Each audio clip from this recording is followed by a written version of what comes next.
She started the day thinking she'd just deliver a job and go home. Instead, she ended up on the pavement, her ankle throbbing, being blamed for not paying attention by a perfectly dressed executive with zero patience. What no one warned her about is that the real impact wasn't the car, it was the encounter, and the negotiation that comes after. That's the most unbelievable part. The rain came down in sheets, turning the downtown streets into a watercolor blur of grey and silver. Tessa Franklin clutched her leather portfolio against her chest, her phone wedged between her ear and shoulder, as she navigated the crosswalk with the confidence of someone who had walked these streets 1,000 times before. "Yes, Mr. Hoffman, I can have the German contract translated by Friday," she said, squinting through the downpour. "No, that includes the technical appendices. I've been doing this for 7 years. I know what—" She didn't see the silver sedan until it was almost too late. Jordan Ellis had exactly 47 minutes to close the Meridian Aviation deal before the Tokyo markets opened, and the CEO on the other end of the line was being unnecessarily difficult about the fleet specifications. His jaw tightened as he accelerated through the intersection, eyes flicking between the rain-slicked road and the dashboard display showing the call. "The Boeing 787s are non-negotiable," he said sharply, his fingers drumming against the steering wheel. "If you want range and fuel efficiency for the Pacific routes, that's what you—" The impact wasn't violent, but it was definitive. A sickening thud that made Jordan's heart stop, and his expensive Italian loafers slammed the brake pedal so hard the car fishtailed slightly. "I'll call you back," he said into the phone, not waiting for a response before ending the call. Tessa was on the ground, papers scattered across the wet pavement like wounded birds. Her portfolio had exploded on impact, sending client contracts, translation notes, and what appeared to be an entire German-English dictionary spiraling into puddles. The pain in her ankle was sharp and immediate, radiating up her leg in waves that made her vision swim. The driver's door opened, and a man emerged who looked like he'd stepped out of a cologne advertisement, all sharp jaw, dark hair slightly too long to be completely professional, and a charcoal suit that probably cost more than her rent. He was tall, easily over 6 feet, with the kind of presence that demanded attention even when he wasn't accidentally running people over. If this story is touching your heart, show your support. Leave a like, subscribe to the channel, and share it with your friends. Every action helps us keep bringing you new stories full of emotion. Their eyes met. His were dark, almost black in the rain, and currently filled with an emotion that Tessa couldn't quite identify. Concern? Anger? Both? "You were crossing outside the designated pedestrian zone," he said, his voice tight. Tessa blinked up at him from the pavement, water dripping into her eyes. "I'm sorry, did you actually just blame me for you hitting me with your car? I'm stating a fact. You weren't paying attention." "Neither were you." She tried to stand, and immediately regretted it. Her right ankle buckled, sending another lance of pain through her leg. "Oh, that's just perfect." Jordan's expression shifted slightly, something that might have been guilt flickering across his features. He moved forward, hands outstretched. "Don't try to stand, you might have—" "Don't touch me." Tessa swatted at his hands, which only made her lose balance again. This time, he caught her, his hands firm on her arms, steadying her against his chest. He smelled like expensive cologne and rain and something else she couldn't quite place. Cedar, maybe, or sandalwood. "You need medical attention," he said, his voice closer to her ear than she expected. "What I need is for entitled rich boys to pay attention to the road instead of their important business calls." She pushed away from him, ignoring how solid his chest had felt. "And to pick up my work that's currently dissolving into the gutter. I'll pay for replacements. These are client contracts. You can't just buy replacements. Some of these are original documents that—" She tried to bend down to grab the nearest paper and nearly collapsed again. Jordan caught her for the second time, and this time he didn't let go. "Hospital. Now. We can discuss your fascinating filing system later. I don't need—" "Your ankle is swelling. You can barely stand, and there are approximately 30 people with phones currently filming this entire interaction." He gestured to the growing crowd of onlookers, several of whom were indeed holding up smartphones. "So unless you want to become a viral video titled, 'Woman Argues with Man Who Hit Her Instead of Seeking Medical Care,' I suggest you let me drive you to the emergency room." Tessa wanted to argue. Every fiber of her being wanted to tell this arrogant suit-wearing, probably drives a car worth more than her life stranger, exactly where he could shove his hospital suggestion. But her ankle was throbbing, her papers were ruined, and she was soaked to the bone. "Fine," she bit out. "But I'm choosing the hospital, and you're paying for everything." "Obviously." He actually bent down in his expensive suit, and began gathering her scattered papers, shoving them haphazardly into the ruined portfolio. The gesture was oddly considerate for someone who'd just blamed her for their accident. "Careful with the Hoffman contract," she said despite herself. "The ink is probably running, but it's still—" "The German one? I've got it." He held up a waterlogged document covered in her neat handwriting and printed German text. "You translate technical documents?" "Among other things. Why, need someone to translate your personality into something acceptable." His eyes snapped to hers, and for a moment she thought she saw the corner of his mouth twitch. "Get in the car before I change my mind about being helpful." "Before you change your— You hit me!" "A fact you've mentioned. Repeatedly." The drive to the hospital was conducted in frigid silence, broken only by Tessa's occasional directions and Jordan's barely audible sighs. She studied him from the corner of her eye, the precise way he gripped the steering wheel, the slight tick in his jaw when they hit a red light, the way his dark hair curled slightly at his collar, despite what was clearly an expensive haircut. "You can stop staring," he said without looking at her. "I'm not staring. I'm observing. There's a difference." "Is there?" "Yes. Staring implies interest. Observing implies I'm gathering evidence for when I sue you." Now he did look at her, one eyebrow raised. "You're planning to sue me?" "Haven't decided yet. Depends on how expensive this hospital visit is." She shifted in the leather seat, trying to find a position that didn't make her ankle scream. "And whether your insurance covers arrogant driving. That's not a coverage category. It should be." When they arrived at the emergency room, Jordan insisted on staying despite Tessa's protests. He sat in the uncomfortable plastic chair beside her in the waiting area, looking completely out of place in his tailored suit among the fluorescent lights and magazine racks. "You don't have to stay," Tessa said, signing yet another form on the clipboard. "I'm sure you have very important business calls to make about very important airplane things." "Aviation management," he corrected automatically. "And I cleared my schedule." "How noble." "I'm not noble. I'm covering my bases legally. At least you're honest about being terrible." "I never claimed otherwise." A nurse called her name, and Jordan stood automatically, as if he intended to follow. Tessa held up a hand. "I can handle a doctor's appointment alone, Mr." She realized she didn't actually know his name. "Ellis, Jordan Ellis."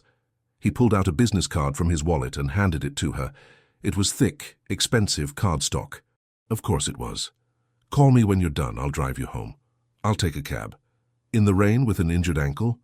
"I'm from this city. I can handle—" "Tessa Franklin?"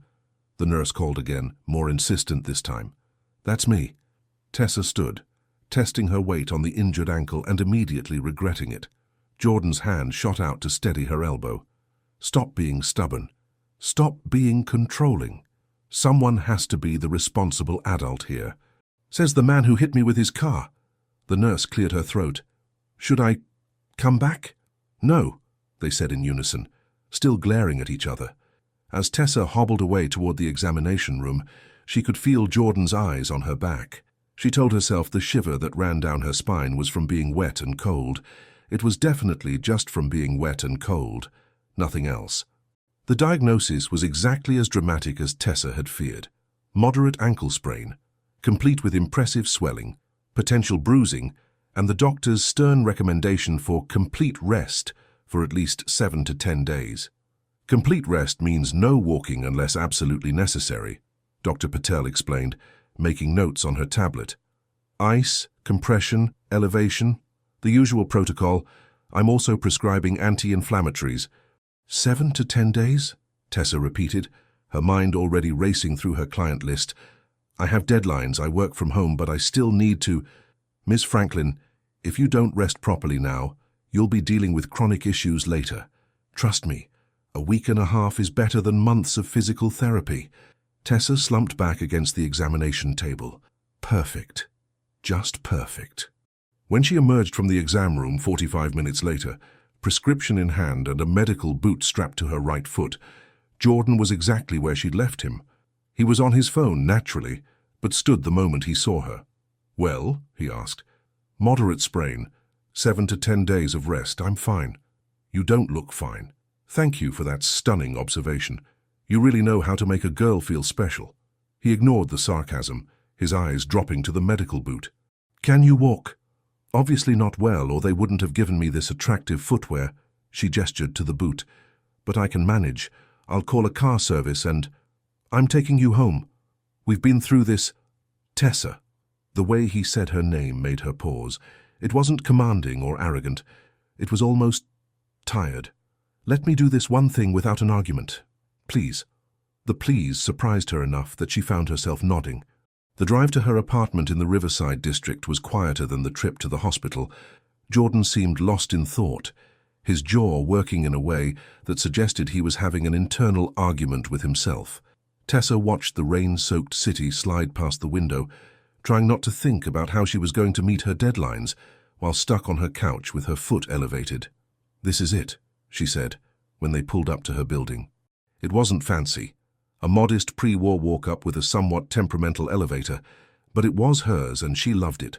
Jordan studied the building with an expression she couldn't quite read. "Which floor?" "Third. There's an elevator." "Sometimes," she added under her breath. He helped her to the lobby, and Tessa hated how much she actually needed the help, where they discovered that "sometimes" was not today. A handwritten sign taped to the elevator doors read, "Out of service. Repairs scheduled for next week." "Of course," Tessa muttered. "Of course it is. The stairs, then. I can manage." Without asking, Jordan bent and swept her up into his arms in one fluid motion. Tessa yelped, grabbing instinctively at his shoulders. "What are you doing? 3 flights is too much on that ankle."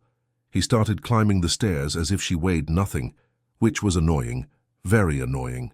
She should not be noticing how strong his arms were, or how his cologne smelled even better up close, or how his jaw was right there at her eye level, looking all carved and masculine and— "You can put me down any time now," she said, trying to keep her voice steady. "We're almost there. I have neighbors. They're going to think that I'm helping someone I accidentally injured." The horror. But she heard the slight smile in his voice.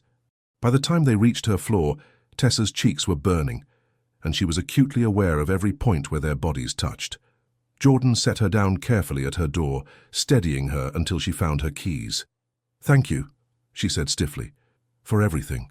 Send me the hospital bill and I'm covering it." "Jordan, it's the least I can do." He paused, something shifting in his expression. "Take care of that ankle, Tessa." And then he was gone, disappearing down the stairwell before she could formulate a response. Tessa let herself into her apartment, hopping awkwardly to the couch and collapsing with a groan. She should feel relieved. The arrogant businessman was gone, she was home, and she could focus on damage control for her work. So why did her apartment suddenly feel too quiet?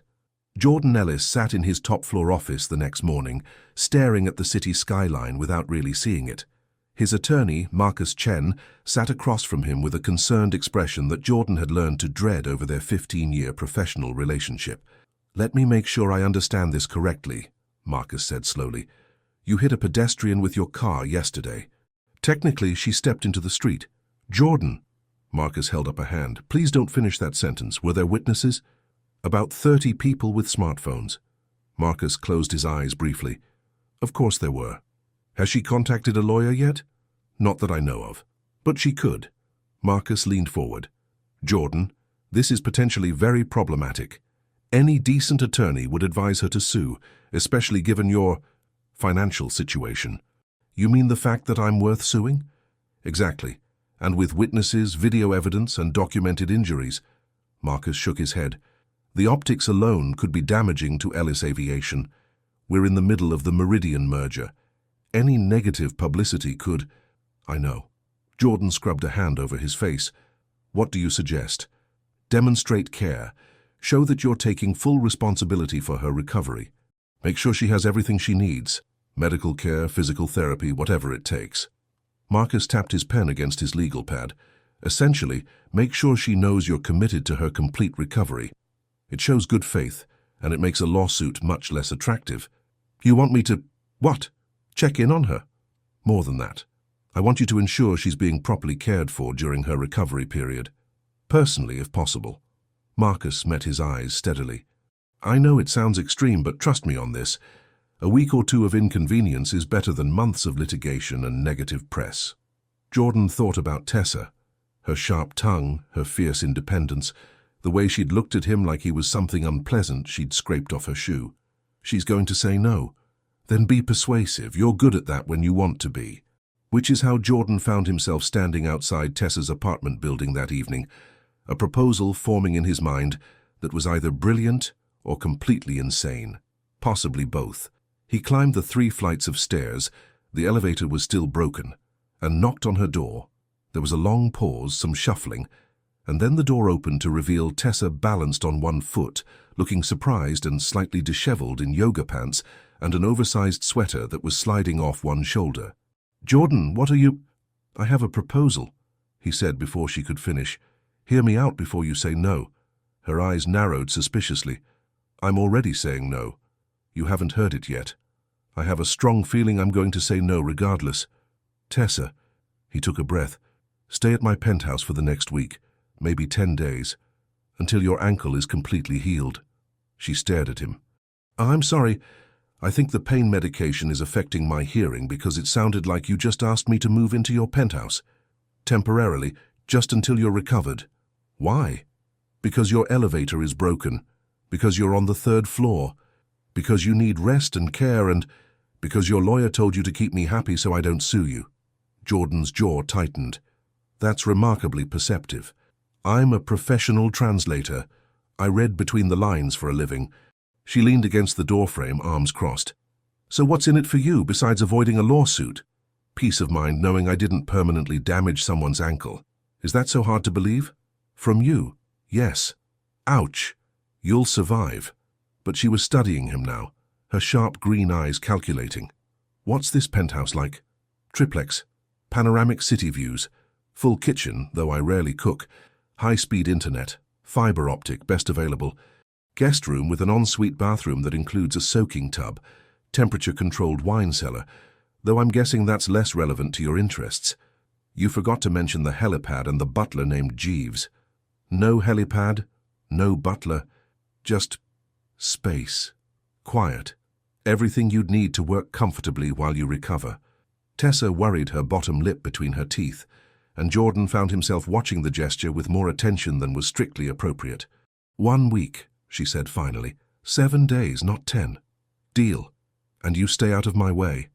My penthouse has 3 floors. I don't think that'll be a problem.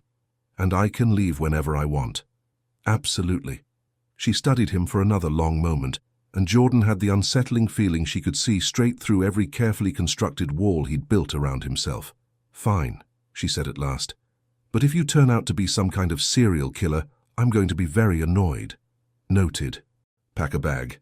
I'll pick you up in 2 hours." As Jordan walked back down the stairs, he told himself this was purely practical, a business decision to avoid legal complications. He was an excellent liar, especially to himself. Jordan's penthouse was everything he'd promised, and somehow worse, or better. Tessa couldn't quite decide which as she stood in the entrance, balancing on her good foot and trying not to let her jaw drop.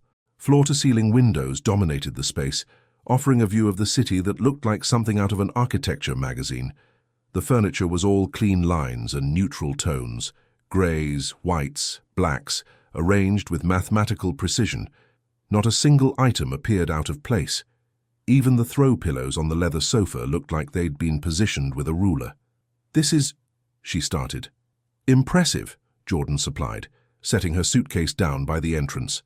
"Sterile. I was going to say sterile." She hobbled further into the space, her medical boot clunking against the polished hardwood. "Do you actually live here? Or is this a showroom you're renting out?" His jaw tightened in that way she was beginning to recognize meant she'd hit a nerve. "I like things organized." "Organized is one thing. This looks like you'd break out in hives if someone moved a coaster 2 inches to the left. The coasters have designated positions for a reason. They prevent water rings on the—" He stopped, catching her smirk. "You're messing with me. Obviously, though I'm also serious. This place looks like a museum exhibit titled, "How Rich People Waste Space." It's minimalist design. It's sad. Jordan crossed his arms, leaning against the kitchen island. If you hate it so much, you're welcome to leave. Can't. Elevator's broken, remember? Tessa made her way to the windows, pressing one hand against the glass. The city spread out below like a glittering circuit board, though I'll admit, the view almost makes up for the complete lack of personality. I have personality. Do you? I hadn't noticed under all the expensive tailoring and practiced indifference, says the woman who's been nothing but hostile since the moment we met. You hit me with your car. You walked into traffic.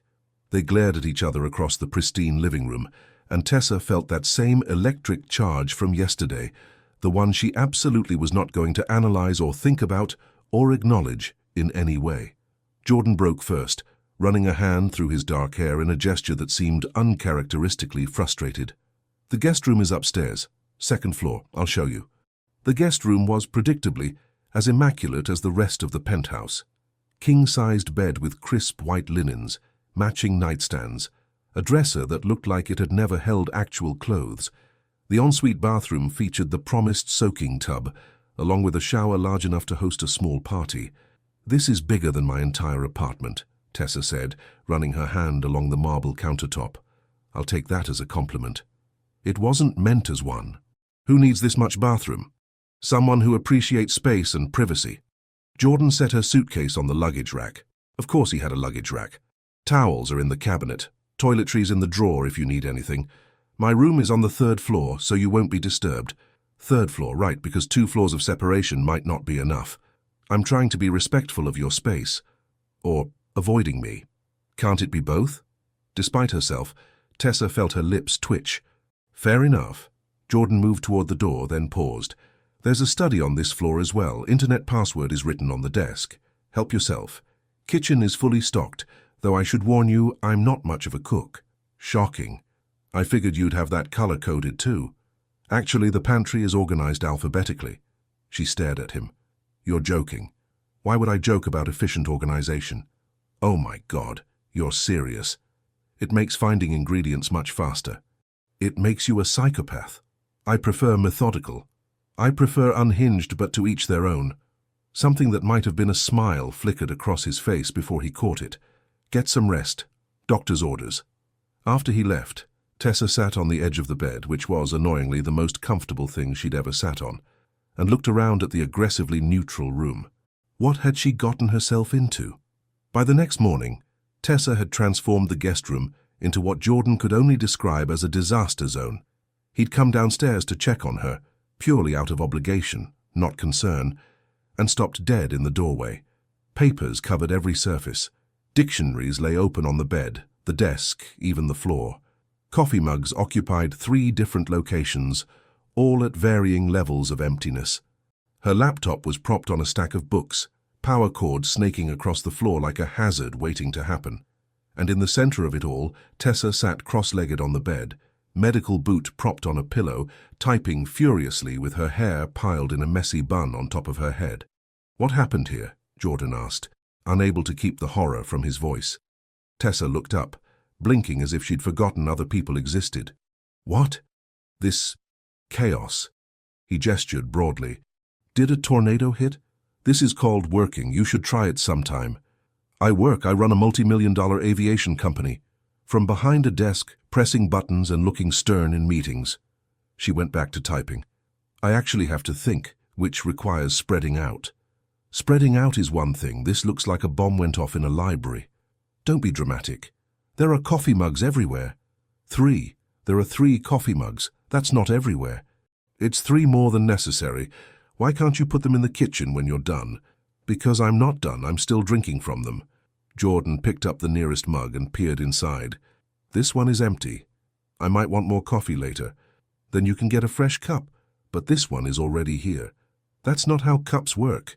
She finally looked up at him fully, one eyebrow raised. Are we seriously arguing about coffee mugs right now? Yes, because apparently I'm living with someone who treats basic hygiene and organization like optional suggestions. Living with? It's been 12 hours. Exactly. How much damage can you do in a week? Oh, you haven't seen anything yet, Ellis. She turned back to her laptop, dismissing him entirely. "Close the door on your way out. Some of us have actual deadlines." Jordan opened his mouth to respond, realized he had no good comeback, and retreated to his own floor in defeat. This was going to be the longest week of his life. That evening, Jordan returned from the office to find Tessa in the kitchen, attempting to cook dinner while balancing on one foot. She'd found his pasta pot, which she'd left on the counter instead of putting it away naturally, and was in the process of dumping an entire box of spaghetti into boiling water. "Do you need help?" he asked, setting his briefcase down. "Nope. I'm perfectly capable of making pasta. While injured, it's my ankle, not my hands. You're hopping. Observant. Is this what they teach you in business school?" Jordan loosened his tie, watching as she nearly knocked over a jar of sauce while reaching for a spoon. I don't need your help. You're going to hurt yourself. I'm fine. You're clearly not." The spoon clattered to the floor. Tessa wobbled, tried to catch herself, and would have fallen if Jordan hadn't crossed the kitchen in 3 quick strides and caught her around the waist. For a moment, they were frozen. His hand spanned her waist easily, warm through the thin fabric of her t-shirt. She was pressed against his chest, close enough that he could smell her shampoo, something floral and completely at odds with her prickly personality. Their eyes met, held. "Thanks," she said quietly, her voice lacking its usual sharp edge. "You're welcome." He should let go. He should definitely let go. He didn't. The water on the stove chose that moment to boil over, hissing dramatically and breaking the spell. They jumped apart like teenagers caught by their parents. Tessa gestured vaguely at the stove. "Right, and Jordan had no idea what he'd do, but it needed to be far away from whatever that was. "I'll be upstairs." "Sure, good, great." "Great," he echoed. He practically fled to the 3rd floor, his heart pounding in a way that had nothing to do with the stairs. This was going to be a problem, a very big problem. Tessa Franklin had never considered herself a particularly messy person. Disorganized, maybe, creatively chaotic, certainly, but she'd lived alone for years without anyone complaining about her habits. Jordan Ellis, however, seemed to take personal offense to every aspect of her existence. "Is there a reason you've left translation notes on the coffee table?" he asked on day 3, standing in the living room with his arms crossed like a disappointed father. Tessa didn't look up from her laptop. "Yes, the reason is that I was working there. But you're not working there now." Astute observation. "So you can move them." "I could. Or, and hear me out, you could relax your death grip on controlling every molecule in this penthouse and let me work in peace." His jaw did that twitching thing again. Tessa had started keeping a mental tally of how often she could make it happen. Current count, 12 times in 3 days. She was going for 20 by the end of the week. "I'm not controlling. You reorganized my dictionary stack yesterday. They were crooked. They were stacked. Poorly. Oh my God." Tessa closed her laptop with more force than necessary. "Do you hear yourself? You reorganized someone else's dictionaries because they offended your aesthetic sensibilities. I was trying to help by imposing your obsessive need for order on my work materials. It's not obsessive. You labeled the spice rack, Jordan, so I can find things quickly. Who can't find salt? Someone who doesn't have a proper organizational system." They were standing now, facing each other across the coffee table like opponents in a very low-stakes boxing match. Jordan's hair was slightly mussed from running his hands through it, something he did when frustrated, which was often around her. His tie was loosened, his shirt sleeves rolled up to his elbows, and Tessa definitely did not notice how the position highlighted the muscles in his forearms. Definitely not. "You're impossible," she said, but there was less heat in her voice than there should have been. "Says the woman who uses coffee mugs as decorative accessories. That was one time. It was this morning. I was using them. All 4 of them. Maybe." Jordan shook his head, but she caught something that looked suspiciously like amusement in his dark eyes. "You're going to drive me insane. Consider it payback for the vehicular assault. It wasn't assault, it was an accident. Potato. That's not how that expression applies here. Isn't it, though?" He opened his mouth, closed it, and turned away with a sound that might have been a laugh, or might have been a groan. "I need coffee." "Do you want some?" "Only if you promise not to judge how many cups I use." I make no such promises, but when he returned 5 minutes later, he brought her a steaming mug, prepared exactly how she liked it, which meant he'd been paying attention, and set it carefully on a coaster beside her laptop. "Thank you," she said, surprised by the gesture. "Don't read into it. I just don't want water rings on my table." "Of course. How silly of me." He settled into the chair across from her, his own coffee in hand, and pulled out his tablet to review what appeared to be contracts. They worked in comfortable silence for nearly an hour, before Tessa spoke again. "Can I ask you something?"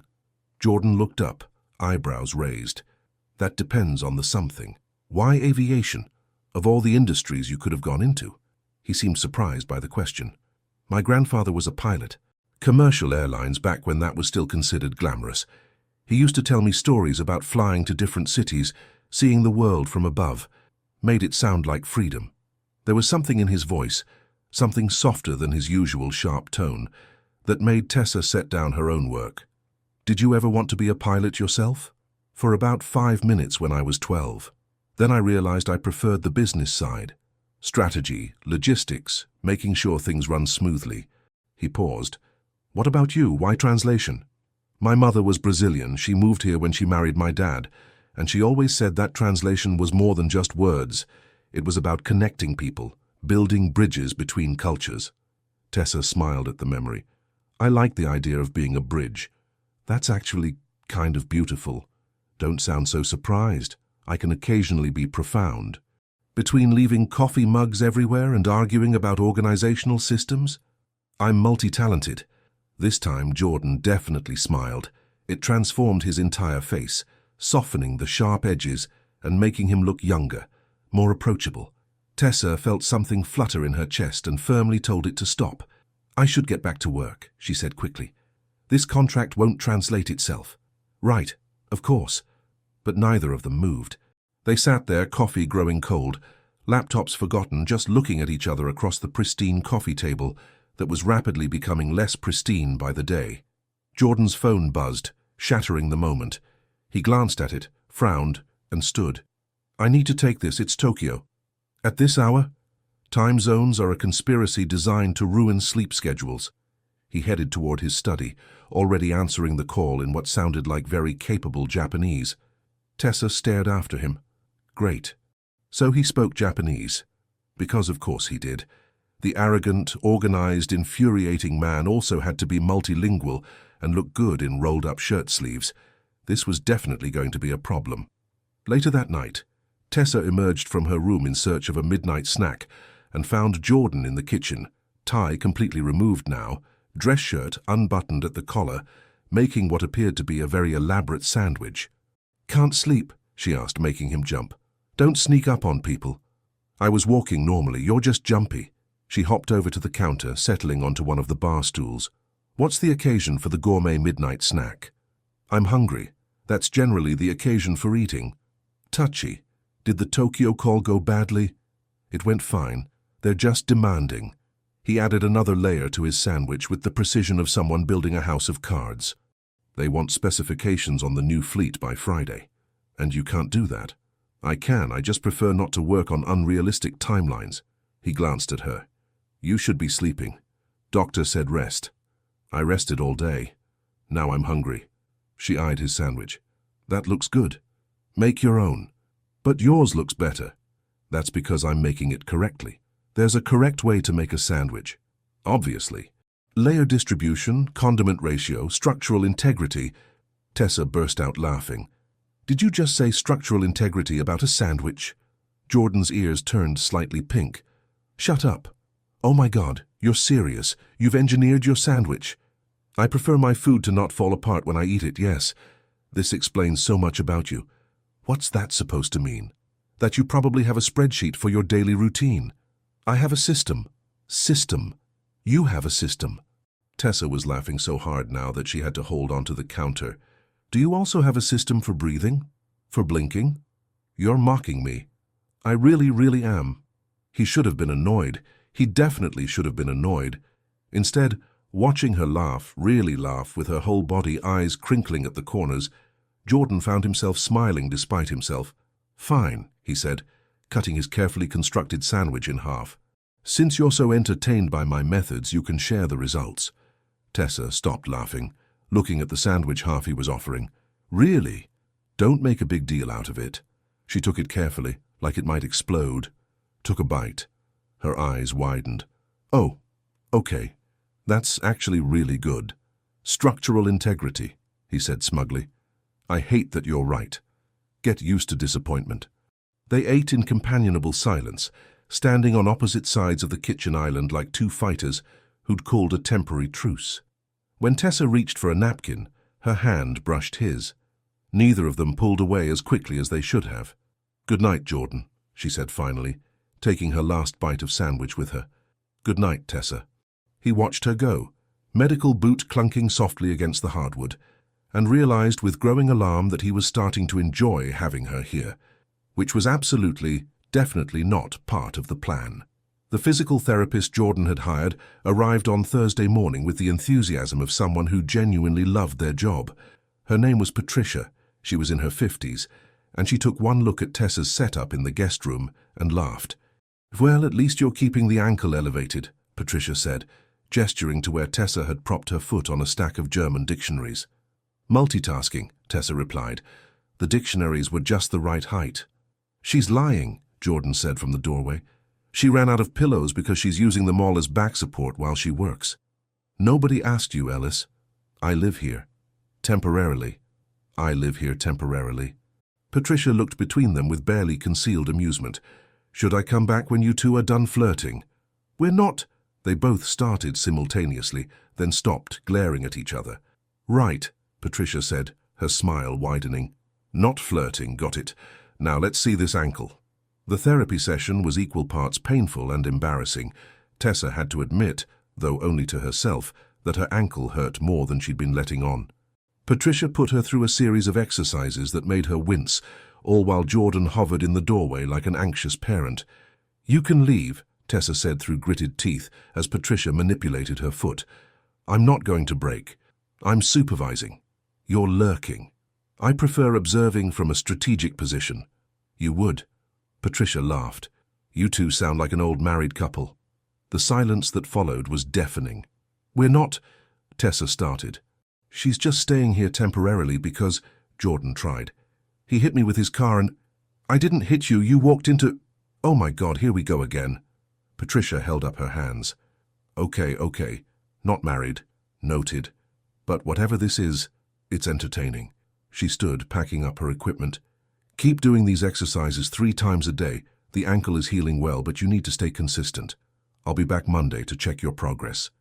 After she left, Tessa and Jordan stood in awkward silence. Well, Tessa said finally, that was mortifying. Completely. We don't sound like a married couple. Absolutely not. We just argue. That's different. Totally different. Another beat of silence. Do you want lunch? Jordan asked abruptly. I was going to order from that Italian place on 5th. Are you asking me to have lunch with you? I'm asking if you want food. Don't make it weird. You're making it weird by acting like asking is weird. I'm not... He stopped, closed his eyes briefly. Do you want Italian food or not? Yes. The chicken parmigiana and garlic bread. Obviously garlic bread. What's that supposed to mean?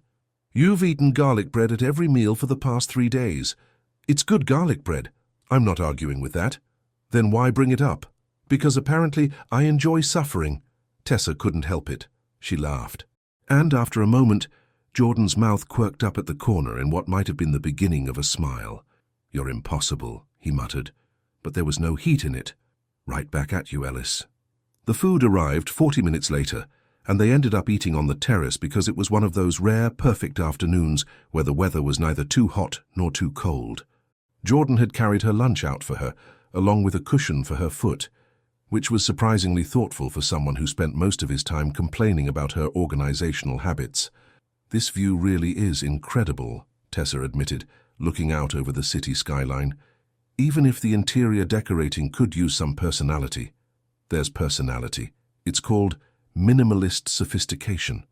It's called, I'm afraid of color and joy. I have color. There's gray and darker gray. And that accent wall that's almost charcoal. Oh, you're right, my mistake. Such a vibrant rainbow. Jordan took a bite of his pasta, and Tessa could swear she saw him fighting a smile. You know, Most people would be grateful for luxury accommodations. I am grateful. I'm just also honest about the fact that this place looks like it was decorated by someone who thinks fun is a four-letter word. Fun is a four-letter word. You know what I mean. Unfortunately, I do. Which says disturbing things about how well I'm starting to understand you. Tessa paused mid-bite. Is that a good thing or a bad thing? I haven't decided yet. They ate in silence for a moment, and Tessa found herself studying him when she thought he wasn't looking. He'd changed from his suit into dark jeans and a navy Henley that should have made him look casual, but somehow still looked expensive. His hair was slightly messy from the breeze, and he had reading glasses perched on his nose that she'd never seen before. What? He asked without looking up. Nothing. You're staring. I'm observing. There's a difference. Where have I heard that before? Now he did look at her, one eyebrow raised, and Tessa felt her cheeks warm. I didn't know you wore glasses. Only for reading. They're progressive lenses. Very boring. They're not boring. No? No. They make you look... She stopped herself. Never mind. Make me look what? There was something in his voice now, something lower and more dangerous than his usual clipped tone. Nothing. Forget it. Tessa. Fine. They make you look less like a corporate robot and more like an actual human being. Happy? He set down his fork slowly. That might be the nicest thing you've ever said to me. Don't let it go to your head. Too late. They held each other's gaze for a moment too long, and Tessa felt that familiar flutter in her chest that she was becoming increasingly bad at ignoring. Jordan seemed to feel it too, because he cleared his throat and looked away first. So, he said, his voice carefully neutral, how's the Hoffman contract coming? Almost done. I should have it finished by tomorrow afternoon. That's impressive. It was what? 70 pages? 83, actually. Plus appendices. She shrugged. It's not that complicated once you understand the technical terminology. You say that like translating highly specialized aviation contracts is something everyone can do. Well, not everyone, but it's my job. A job you're clearly very good at. Tessa looked at him in surprise. Was that a compliment? Don't let it go to your head. She grinned. Too late. Jordan shook his head, but he was smiling, really smiling, and Tessa felt something warm settle in her chest. This was dangerous territory. Getting comfortable with him. Starting to enjoy his company, looking forward to their verbal sparring sessions instead of dreading them. Her phone rang, shattering the moment. She glanced at the screen and felt her stomach drop. Excuse me, she said, standing awkwardly and hobbling toward the door. I need to take this. Jordan watched her go, noting the sudden tension in her shoulders. He told himself it was none of his business. That whoever was calling her was her concern, not his. He also told himself he wasn't straining to hear her conversation through the open terrace door. Both were lies. David, I already told you. Tessa's voice drifted out, frustrated. No, that's not... We broke up 6 months ago. You don't get to... Jordan's jaw tightened. So, an ex-boyfriend. I don't care if you've had time to think, Tessa continued. The answer is still no. I'm not interested in trying again. Yes, I'm sure. Because I've moved on. Jordan stood, collecting their plates with more force than necessary. It was absolutely none of his business if Tessa had an ex-boyfriend who was apparently trying to get back together with her. None at all. He was still furious about it. When Tessa came back outside, she looked irritated and tired. Sorry about that. Ex-boyfriend? How did you... Never mind. Yes. He's decided now that 6 months have passed. He's ready to work on things.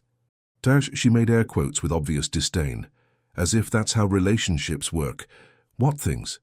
Does it matter? We're over. I told him that months ago, and I just told him again. She sank back into her chair. Why do men do that? Wait until you've completely moved on and then suddenly decide they made a mistake. Jordan wanted to say something supportive and neutral. Instead, what came out was, if he was stupid enough to let you go in the first place, he doesn't deserve a second chance. Tessa's eyes widened. That's surprisingly sweet. Don't get used to it. Wouldn't dream of it. But she was smiling now, soft and genuine, and Jordan felt that dangerous warmth again. This was a problem, a very big problem, and he was starting not to care. Friday evening arrived with an unexpected complication. Jordan's business dinner had been moved to his penthouse at the last minute due to a double booking at the restaurant. He'd apologized profusely to Tessa, promising to keep his guests confined to the dining room on the main floor. "It's fine," Tessa had said, though she was eyeing her comfortable pajamas with longing. "It's your home. You're allowed to have people over. Just maybe stay upstairs. These investors are important and you don't want them knowing you have a woman living here." "That's not—" He stopped. "Okay, yes. That's exactly it. They're conservative and explanations would be complicated. Say no more, I'll be invisible," she mimed, zipping her lips. Jordan looked skeptical but grateful. The investors arrived at 7 sharp, 3 men in expensive suits who looked like they'd never had a spontaneous thought in their lives. Perfect for Jordan, Tessa thought uncharitably from her position at the top of the stairs. She'd been on her way to get water when they arrived and had frozen, not wanting to be seen. She watched as Jordan transformed into his corporate persona, all smooth confidence and practiced charm. It was fascinating and slightly unsettling to see him this way. Professional, controlled. Nothing like the man who'd argued with her about coffee mugs that morning. "The Meridian acquisition will position us perfectly for the Asian expansion," Jordan was saying, leading them toward the dining room. "I've prepared a full analysis of the market potential." His voice faded as they moved out of sight. Tessa released a breath she hadn't realized she was holding and started down the stairs. She'd just get her water and retreat back to— The doorbell rang. Tessa froze. Then, because she was closer to the door than anyone else, and because she was apparently incapable of making good decisions, she answered it. A woman stood in the hallway, late 50s, perfectly coiffed silver hair, wearing pearls, and a knowing smile. "Oh, you must be the girlfriend." "I'm the good what?" "Jordan's girlfriend, he's mentioned you." The woman swept past Tessa into the penthouse with the confidence of someone who belonged there. "I'm Margot Ellis, Jordan's mother." Of course she was. "Mrs. Ellis, I'm not—" "Call me Margot, dear. Mrs. Ellis makes me feel ancient." She was looking around the penthouse with sharp, assessing eyes. "My son said he was having a business dinner, but he failed to mention you'd be here." "How delightful." I really should clarify, but Margot was already heading toward the dining room, calling out, "Jordan, why didn't you tell me you had company?" Tessa hobbled after her, medical boot clunking, her heart somewhere in the vicinity of her throat. This was bad. This was very, very bad. Jordan's face when he saw his mother was a masterpiece of barely controlled panic. His eyes flickered to Tessa, then back to Margot, then to his investors, who were now looking between the two women with interest. "Mother," he said, his voice impressively steady, "what are you doing here?" "I was in the neighborhood and thought I'd stop by, and imagine my surprise when your lovely girlfriend answers the door." Margot beamed at Tessa. "Though you didn't mention she was injured, darling. What happened?" The investors were definitely paying attention now. One of them, Harrison something Tessa remembered from the introductions she'd overheard, was smiling. "Girlfriend? Jordan? You didn't tell us you were seeing anyone." "I'm not," Jordan started. "We're not," Tessa tried. "She's—" Jordan attempted again. "I'm his—" Tessa's mind went blank. They looked at each other in mutual horror. "Roommate," Tessa finally blurted. "Physical therapist," Jordan said at the exact same moment. Margot's perfectly shaped eyebrows rose. "Which is it?" "Both," they said together, then winced. "She's my physical therapist who's also temporarily staying here," Jordan said quickly. "For medical supervision," Tessa added, "because I hit her with my car." The silence that followed could have been cut with a knife. Harrison started laughing. "You hit her with your car and she moved in. That's either the beginning of a lawsuit or a love story." "Definitely not a love story," Tessa said quickly. "Absolutely not," Jordan agreed. "Of course not," Margot said, but her smile suggested she believed otherwise. "Well, since we're all here, why don't you join us for dinner, dear? I'd love to hear more about your physical therapy arrangement." "Oh, I couldn't possibly." "I insist." Margot's tone was pleasant but firm. Jordan set another place at the table. Jordan looked like he wanted the earth to swallow him whole. "Mother, Jordan." Margot's smile never wavered, but something in her voice made it clear this wasn't a request, which is how Tessa found herself seated at Jordan's formal dining table in yoga pants and an oversized cardigan, surrounded by investors in $1,000 suits and Jordan's terrifyingly perceptive mother, while a catering service brought out course after course of food she couldn't even pronounce. "So, Tessa," Margot said, delicately cutting her salmon, "tell me about yourself. What do you do when you're not recovering from automotive incidents?" Despite the absurdity of the situation, Tessa couldn't help but laugh. "I'm a translator, 6 languages, specializing in technical and legal documents." "How impressive! Jordan, did you know she was multilingual?" "Yes, Mother. And she's quite beautiful too. Don't you think so, Jordan?" Jordan choked on his wine. Tessa helpfully patted him on the back, perhaps harder than strictly necessary. "I think," Jordan managed when he could breathe again, "we should focus on the business discussion." "Oh, business," Margot waved a hand dismissively.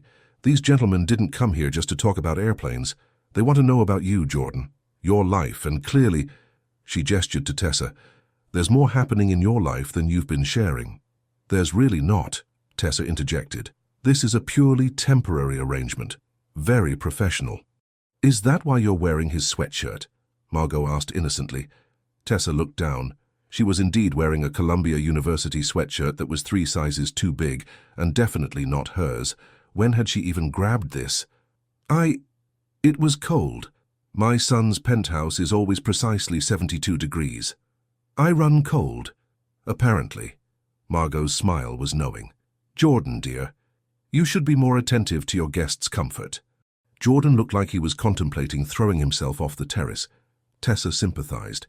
Harrison was enjoying this immensely. "So how long have you been staying here, Tessa?" 5 days. "And how much longer?" "Another 2 or 3 days, probably. Once my ankle is fully healed." "And then?" "Then I go back to my apartment and we never have to see each other again," Tessa said firmly. "Speak for yourself," Jordan muttered, so quietly only she heard it. She turned to look at him, surprised, but he was studiously focused on his plate. The dinner continued in that vein, Margot asking pointed questions, the investors watching with barely concealed amusement, Jordan looking increasingly uncomfortable, and Tessa trying to maintain the fiction that this was a purely practical arrangement while wearing his sweatshirt and sitting at his table like she belonged there. When dessert finally arrived, some kind of elaborate chocolate creation that probably cost more than Tessa's monthly grocery budget, Margot announced she needed to leave for another engagement. "Walk me out, Jordan," she commanded. Jordan stood obediently. "Of course, Tessa, could you entertain your investors?" "Sure. Why not? This evening can't get any weirder." But she smiled to show she was joking. The investors actually seemed charmed by her. Harrison asked about her work, genuinely interested in the translation process. Another man, Kenneth, told a funny story about a mistranslation disaster at his company's Tokyo office. They were in the middle of laughing when Jordan returned, looking shell-shocked. "Everything all right?" Tessa asked. "Fine. Perfectly fine." But his jaw was tight, and she knew that look by now. Something had rattled him. The investors left shortly after, and suddenly it was just Jordan and Tessa in the too-quiet penthouse, surrounded by the detritus of the dinner party. "I'm sorry about that," Jordan said, running a hand through his hair. "My mother is persistent. She's terrifying." "That too. What did she say to you?" Jordan was quiet for a long moment. "She asked when I was going to stop pretending I don't have feelings for you." Tessa's heart stuttered. "And what did you say?" "I told her she was being ridiculous." He still wouldn't look at her. "That this is a temporary arrangement. That you're leaving in a few days." "Right, of course." "Tessa, it's fine. We both know this is temporary." She stood, testing her ankle. It barely hurt anymore. "I should probably go finish some work. It's almost 10. I'm on a deadline." "You're always on a deadline." "Hazard of the profession." She moved toward the stairs, then paused. "For what it's worth, your mother seems nice, even if she is slightly terrifying. She liked you." "How could you tell?" "She stayed for the whole meal. Usually she invents an excuse to leave after 20 minutes at my business dinners." Finally, he looked at her, and something in his dark eyes made her breath catch. "She said you light up the room. Your mother has questionable judgment." "Does she?" They stood there, the length of the living room between them, and Tessa felt the weight of all the things they weren't saying. "Good night, Jordan." "Good night, Tessa." She made it halfway up the stairs before she heard him call her name. "Yeah? Keep the sweatshirt.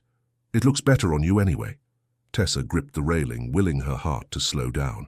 "Still not your type, Ellis." "Right. Of course not." But they both knew it was a lie. Saturday morning dawned bright and unseasonably warm. Tessa woke to the sound of Jordan cursing creatively in what sounded like 3 different languages from somewhere below her room. She found him in the kitchen, staring at his espresso machine like it had personally betrayed him. He was wearing athletic shorts and a t-shirt, the most casual she'd ever seen him, and his hair was sticking up in about 5 different directions. It was unfairly endearing. "Coffee machine broken?" she asked, leaning against the doorframe. He jumped, spinning around. "How long have you been standing there?" "Long enough to hear you insult that poor machine's entire ancestry in Italian. It's not working. Have you tried turning it off and on again?" "I'm not an idiot." "Debatable." She limped over, her ankle really was much better, and examined the machine. "Did you descale it?" What? Descale. You know, remove the mineral buildup? You're supposed to do it every few months." Jordan looked at her like she'd spoken in ancient Sumerian. "How do you know that?" "Because I read the manual when I buy expensive appliances." She opened a cabinet, found the descaling solution exactly where such things would be in Jordan's organized kitchen, and held it up. You use this. I've had that machine for 2 years. And you've never descaled it?" "I didn't know I was supposed to." "Oh my God." Tessa couldn't help laughing. The great Jordan Ellis, who organizes his life down to the minute, who alphabetizes his pantry and color codes his closet, doesn't read appliance manuals. "I have people who—" He stopped. "Okay, that sounds terrible." "It really does. I was going to say, I have a service that comes quarterly to maintain things. They must have forgotten." "Or you forgot to tell them about the espresso machine." Tessa started running the descaling cycle, the machine whirring to life. "There, give it 20 minutes. Jordan slumped against the counter, looking genuinely distressed. "I haven't had coffee yet," I noticed. "I don't function without coffee." "I'm aware. You're like a hostile robot running on low battery." "That's not—" He stopped, seeming to realize she was right. "Is it that obvious?" "Jordan, yesterday you reorganized the silverware drawer because one fork was facing the wrong direction, and that was after coffee." He groaned, covering his face with his hands. "I'm insufferable, aren't I?" "Completely." She patted his shoulder. "But I've got instant coffee in my room, emergency backup supply." He looked at her like she'd offered him a kidney. "You'd share your coffee?" "Don't make it weird. Come on."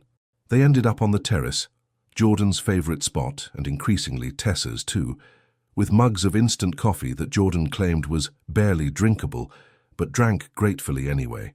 The city stretched out below them, Saturday morning quiet, settling over the streets. "Can I ask you something?" Tessa said after a comfortable silence. "Depends on the question." "Why aviation? You mentioned your grandfather yesterday, but there's got to be more to it than family stories." Jordan was quiet for a long moment, turning his mug in his hands. "Control, I guess. Aviation is all about control. Flight paths, maintenance schedules, safety protocols. Everything has a system, a procedure. If you follow the rules, things work. Planes stay in the air. People get where they need to go safely. And if you don't follow the rules, things fall apart." He said it simply, matter of fact, but Tessa heard something underneath. Something that explained a lot about why he needed his life organized just so. "What happened?" she asked gently. "My father. He was a commercial real estate developer. Took risks, cut corners, ignored regulations he thought were unnecessary." Jordan's jaw tightened. "One of his buildings had faulty wiring. Fire broke out. 3 people died." "Oh, Jordan." "He went to prison for negligent homicide. Served 8 years. Got out when I was 16. He took a long drink of coffee. "That's when I decided I'd do the opposite of everything he did. Follow every rule, maintain control. Never let chaos dictate outcomes."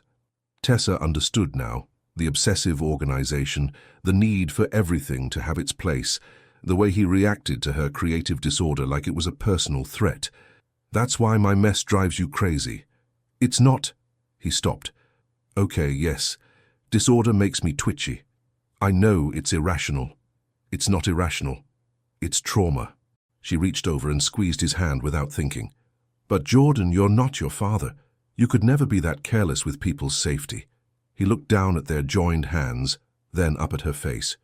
You really believe that? I've seen you triple-check that my ankle is elevated properly. You hired a physical therapist even though I didn't ask for one. You brought me descaling solution even though you were desperate for caffeine. She smiled. You care. Sometimes too much. But that's not a flaw. Something shifted in his expression, softened, opened. How do you do that? Do what? Make me feel like maybe I'm not completely dysfunctional. Oh, you're definitely dysfunctional, but in a weirdly endearing way. He laughed, really laughed, and the sound did dangerous things to Tessa's heart. Your turn, he said. What's your damage? Excuse me? Everyone has something. What's yours? Tessa considered deflecting, then decided he'd earned honesty. My mom died when I was 19. Brain aneurysm. 1 minute she was there, the next she was gone. No warning, no goodbye, just gone. Tessa, I'm sorry. It's been 10 years, but it still feels sudden sometimes, like I'm waiting for her to walk back in. She took a shaky breath. That's why I became a translator. It was her dream, but she never got to pursue it. So I'm doing it for both of us, I guess. That's beautiful. That's complicated. She attempted a smile. I love the work, but sometimes I wonder if I'm doing it because I want to or because I feel like I have to make her sacrifice mean something. What sacrifice? She gave up everything to move here with my dad, her family, her career, her language. And then she had me, and then she died before she could... Tessa's voice cracked. Before she could see that it was worth it. Jordan did something unexpected. He shifted closer and pulled her into a hug. Not a polite pat, but a real embrace, his arms solid and warm around her. Tessa let herself lean into it, breathing in his scent. Still that cedar and sandalwood, even without the cologne. It was worth it, he said quietly. You're worth it. She would see that. Tessa felt tears prick her eyes and blinked them away furiously. This is too heavy for Saturday morning coffee. Probably. But he didn't let go right away, and neither did she. When they finally separated, there was a new understanding between them. The verbal sparring would continue. Tessa was sure of that. But it was different now. Deeper. More real. Your espresso machine should be ready, she said, clearing her throat. Right. Yes, coffee. But he didn't move. Jordan? Yeah? Thank you for sharing that. About your dad. Thank you for not judging me for being a control freak. Oh, I still judge you. Just with more context now. He smiled. Fair enough. They went inside, and Jordan made proper espresso for both of them. And somehow they ended up spending the entire morning together, watching a terrible movie on the couch, arguing about the plot holes, laughing at the bad dialogue. Tessa's foot ended up tucked under Jordan's thigh at some point, and neither of them acknowledged it. It felt dangerously like something more than a temporary arrangement. It felt like home. Muck of that evening, Tessa's best friend Maya called for their weekly video chat. Tessa took it in her room, propping her laptop on the bed. Okay, spill, Maya demanded the moment her face appeared on screen. You've been weirdly quiet this week. I've been busy. You're always busy, this is different. Maya's eyes narrowed. Wait, are you somewhere fancy? That's not your apartment. Long story. I have time. So Tessa explained. The accident, the penthouse, Jordan's proposal, the week of living together and constant bickering. She edited out the part where she was starting to maybe possibly have feelings for him. That was too complicated to explain. Maya listened with increasing delight. Let me get this straight. He hit you with his car and now you're living in his penthouse? Temporarily. This is literally the plot of a romance novel. It's not like that. What's he like? Infuriating. Controlling. Has opinions about everything from coffee cup placement to the structural integrity of sandwiches. And? And what? Tessa, I've known you for 12 years. I can tell when you're leaving something out. Tessa sighed. He's also thoughtful, in unexpected ways. And we had this conversation this morning about our families and he's been through some stuff and... Oh my God, you like him. I don't. You absolutely do. Your voice gets all soft when you talk about him. It does not. It definitely does. So what does he look like? That's irrelevant. Which means he's hot. Show me. Maya, show me or I'm calling your dad, and telling him you're shacking up with a stranger. That's blackmail. I'm aware. Phone, camera, now. Grumbling, Tessa grabbed her phone and crept downstairs. Jordan was in his study on the main floor, visible through the glass doors, working on his laptop. She took a quick photo and scurried back upstairs. Maya's reaction when she saw the picture was immediate. Holy hell. Don't. Tessa Franklin, that is a very attractive man. I'm aware. And you're living with him. Temporarily. In his penthouse. Yes. Wearing what I'm betting is his sweatshirt right now.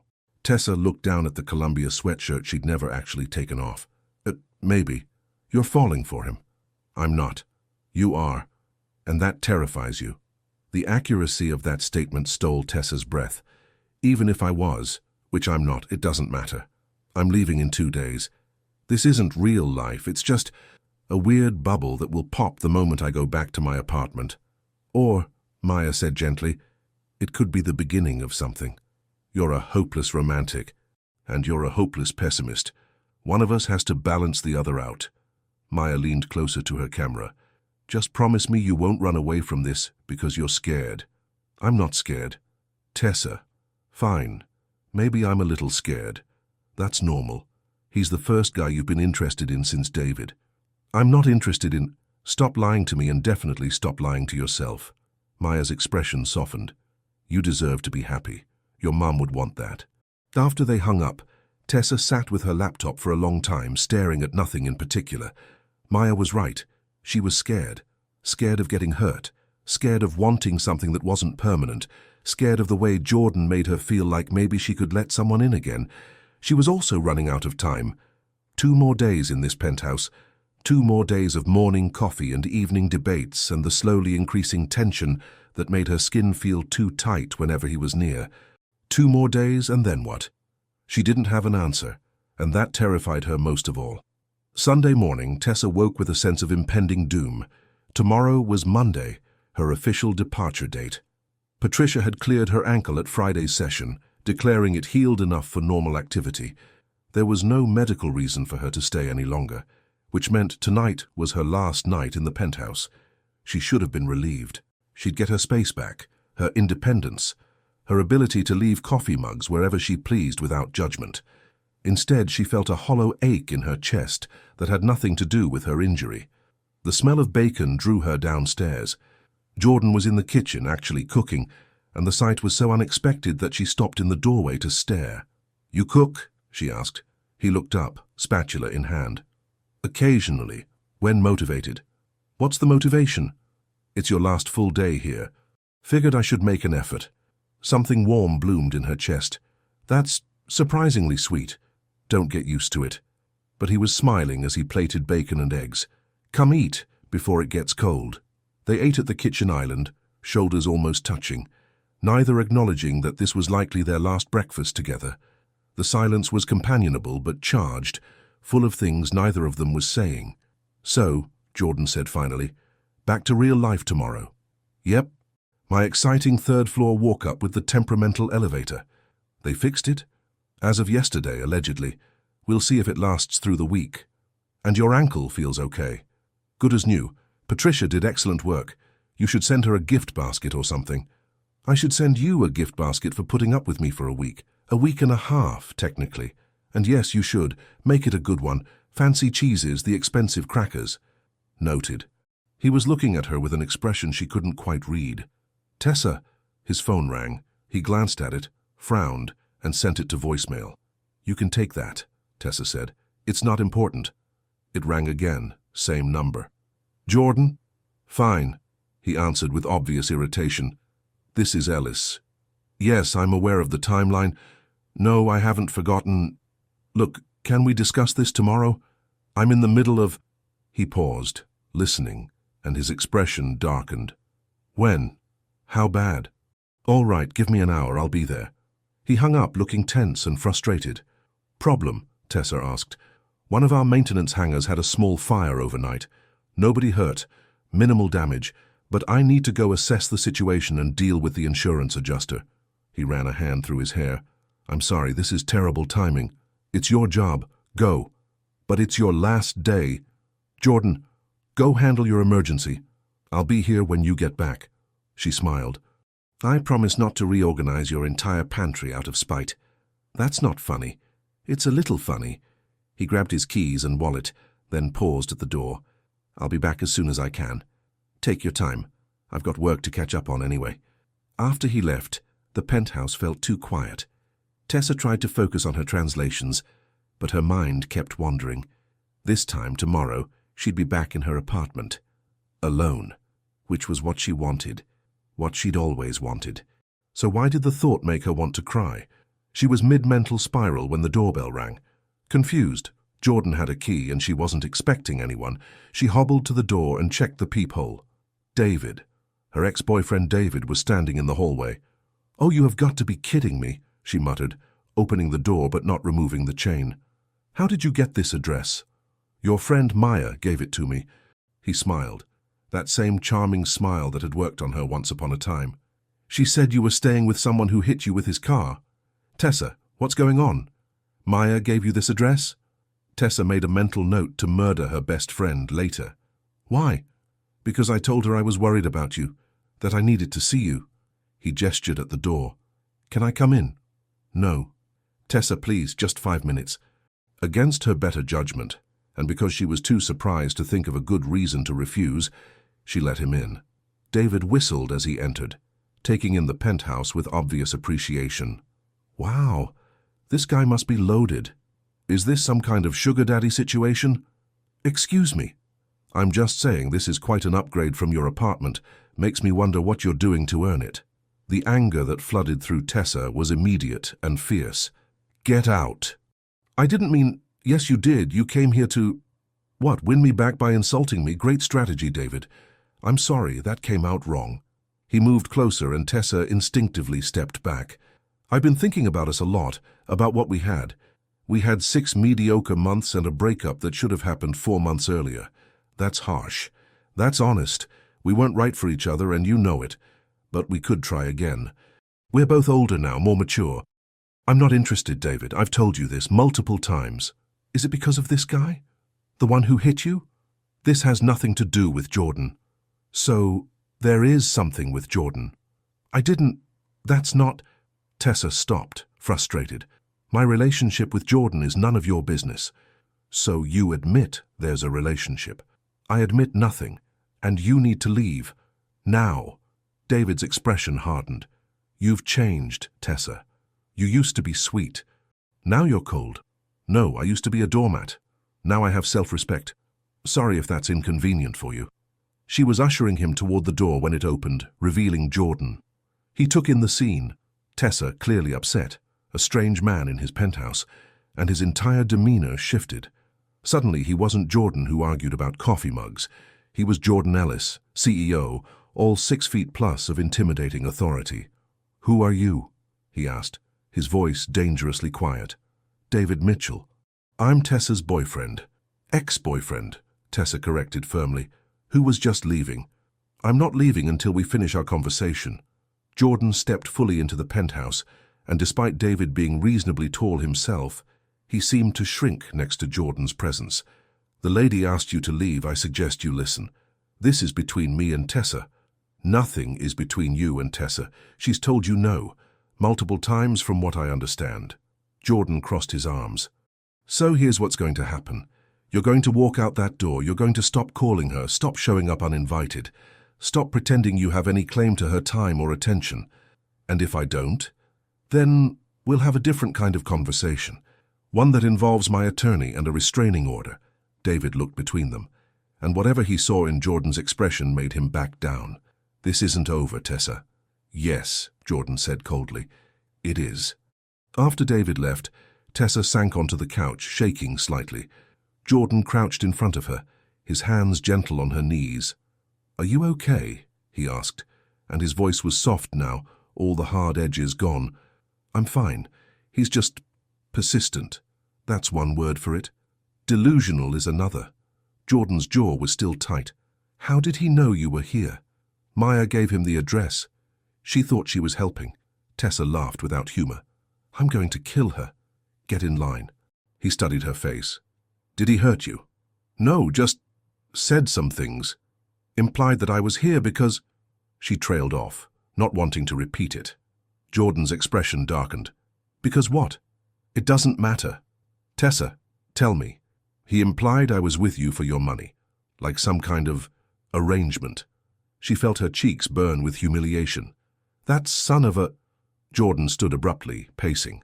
I should go after him, make it very clear that... Jordan, stop. Tessa caught his hand, pulling him back down to sit beside her. It's fine, he's an idiot, I don't care what he thinks. I care. Why? He looked at her for a long moment, and Tessa felt the air between them change. Charge, become almost unbearably heavy. Because, he said quietly, the idea that anyone would think you're with me for any reason other than... He stopped. It's insulting. To both of us. Other than what? Nothing. Forget it. Jordan, I need to make some calls. About the hangar. He stood, putting distance between them. Make sure you're okay. I'm fine. Right. Good. But he didn't move toward his study. Just stood there, hands in his pockets, looking at her like he was trying to memorize her face. What? Tessa asked softly. You're leaving tomorrow. That was always the plan. Right. The plan. He nodded. I should let you get back to work. He disappeared upstairs, and Tessa sat alone in the too quiet living room, wondering how everything had gotten so complicated. More importantly, wondering why leaving suddenly felt like the worst plan in the world. That evening, Jordan ordered dinner from an upscale Thai restaurant, Tessa's favorite, which he'd somehow remembered from a passing comment 3 days ago. They ate in near silence, the weight of tomorrow's departure hanging between them like fog. I could stay another day, Tessa said suddenly, then immediately wanted to take it back. I mean, if you needed help with anything, the hangar situation or my hangar is fine, and your ankle is healed. Jordan's voice was carefully neutral. There's no reason for you to stay. Right. No reason. She pushed her pad thai around her plate. Just thought I'd offer. Tessa. He stopped, seeming to wrestle with something internal. You should go back to your life. Your real life. This has been an anomaly. An anomaly. A temporary situation due to unusual circumstances. Wow, you really know how to make a girl feel special. That's not what I meant. Then what did you mean? I meant... He set down his fork with more force than necessary. I meant that you have a life, an apartment, a career, friends. You can't just stay here indefinitely playing house with the guy who hit you with his car. Is that what we're doing, playing house? Aren't we? Tessa felt something crack in her chest. I don't know, Jordan, you tell me. Because from where I'm sitting, this stopped feeling like a temporary arrangement about 4 days ago. The silence that followed was deafening. I need some air, Jordan said finally, standing abruptly. I'll be on the terrace. After he left, Tessa sat alone at the table, staring at her half-eaten dinner and wondering how everything had gone so wrong so quickly. She should pack, start preparing for tomorrow's departure, create some emotional distance before it hurt even more.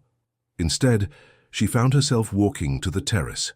Jordan was leaning against the railing, city lights reflecting off the glass of scotch in his hand. He didn't turn when she approached, but his shoulders tensed. I'm sorry, she said quietly, for pushing. Don't apologize, you're right to push. He took a drink. I'm terrible at this. At what? Feelings, relationships, letting people in. He finally looked at her, and the vulnerability in his dark eyes stole her breath. My ex-fiancé used to say I loved my spreadsheets more than I loved her. She wasn't entirely wrong. You were engaged 5 years ago. Lasted all of 6 months before she realized I was married to my work and she'd always be the mistress. He laughed bitterly. She wanted spontaneity, adventure, someone who could let go of control long enough to just live. I couldn't do that. Couldn't be that. Tessa moved closer, standing beside him at the railing. What was her name? Catherine. She was a photographer, traveled the world for her work, wanted me to come with her, but I always had meetings, deadlines, responsibilities I couldn't leave. He shook his head. She finally gave up, gave me back the ring and told me to call her when I figured out how to be a human being instead of a machine. You're not a machine, aren't I? I schedule everything, control everything. Can't even handle someone leaving coffee mugs on my counters without having a minor breakdown.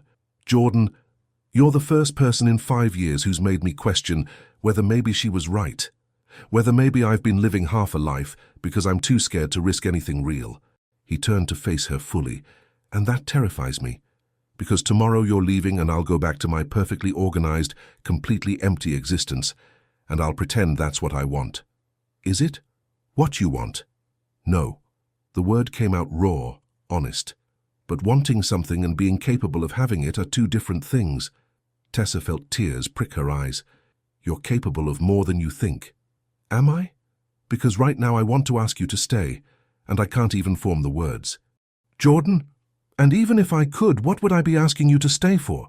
A guy who can't handle disorder, who works 80-hour weeks, who'll probably disappoint you in 100 different ways because he doesn't know how to do this. Do what? Care about someone more than he cares about maintaining control. The confession hung in the air between them. Tessa's heart was pounding so hard she could hear it in her ears. I received an email yesterday, she said quietly. A job offer. 3 months translating for an international trade conference. Multiple countries, amazing pay, incredible career opportunity. Jordan went very still. You should take it. I haven't decided yet. Why not? It's everything you've been working toward. Because... She stopped, took a breath. Because 3 weeks ago, I would have accepted immediately. No hesitation. It would have been the easiest decision in the world. And now? Now it's complicated. Tessa, you can't turn down opportunities because of... Because of what? You, us? She laughed, but there was no humor in it. We can't even admit there is an us, so why am I letting it affect major life decisions? You shouldn't. You should go. Build your career, see the world, do all the things that matter. And what about you? What matters to you? He set down his glass and turned to face her fully. You want honesty? Always. You matter. This, he gestured between them. Whatever this is matters. These 10 days have been the best and most terrifying of my life. You've turned my world upside down, left chaos in every room you've occupied, and I've never been happier. Tessa felt her breath catch. Jordan, but I also know I'm not good at this, at letting someone in, at being spontaneous and flexible and all the things you deserve. His voice cracked slightly.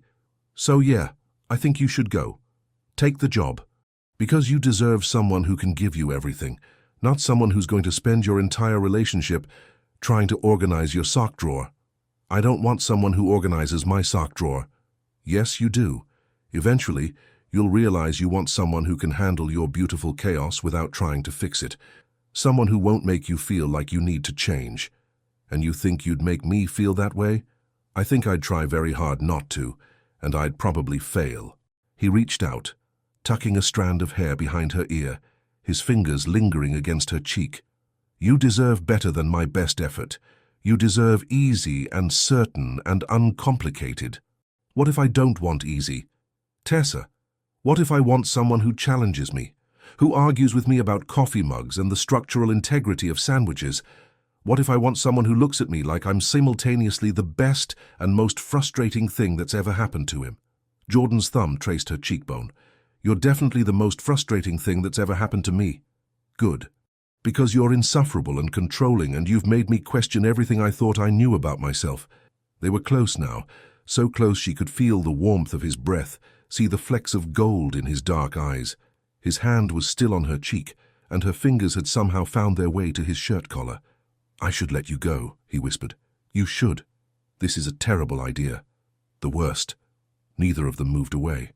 The moment stretched, taut and electric, both of them balanced on the edge of something that would change everything.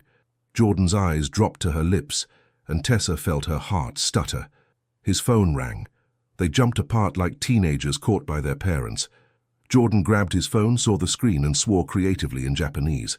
I have to take this, he said, his voice rough. It's Tokyo, again. Of course it is. He answered the call, stepping away, and Tessa gripped the terrace railing, trying to calm her racing pulse. They'd been about to. She needed air. More air. All the air. Inside, she practically fled to her room, closing the door and leaning against it. Her hands were shaking. Her entire body was shaking. Tomorrow she was leaving. Tomorrow this would all be over. And she still didn't know if that was the right decision or the biggest mistake of her life. Jordan ended his call an hour later and immediately went looking for Tessa. He found her room dark, a sliver of light under the door suggesting she was still awake but clearly not interested in more conversation. He stood outside her door for a full minute, hand raised to knock before walking away. In his own room, he paced, made lists, organized his already organized closet, did everything he could to not think about how close he'd come to kissing her, to asking her to stay, to admitting that the thought of her leaving felt like someone was slowly removing all the oxygen from his lungs. His phone buzzed with a text from his mother. "Margot, how's your house guest?" Jordan, "Leaving tomorrow." Margot, "And you're letting her?" Jordan, "It was always temporary." Margot, "Jordan, I didn't raise you to be a coward." Jordan, "I'm not being a coward. I'm being realistic." Margot, "You're being afraid. There's a difference. I saw the way you looked at her, and the way she looked at you." Jordan, "Mom." Margot, "Your father's mistakes don't have to define your choices. You're allowed to take a risk on something good." Jordan, "What if I'm not capable of good?" Margot, "Then you'd be your father. But you're not. You never have been. Stop punishing yourself for sins you didn't commit." Jordan stared at his phone for a long time after that.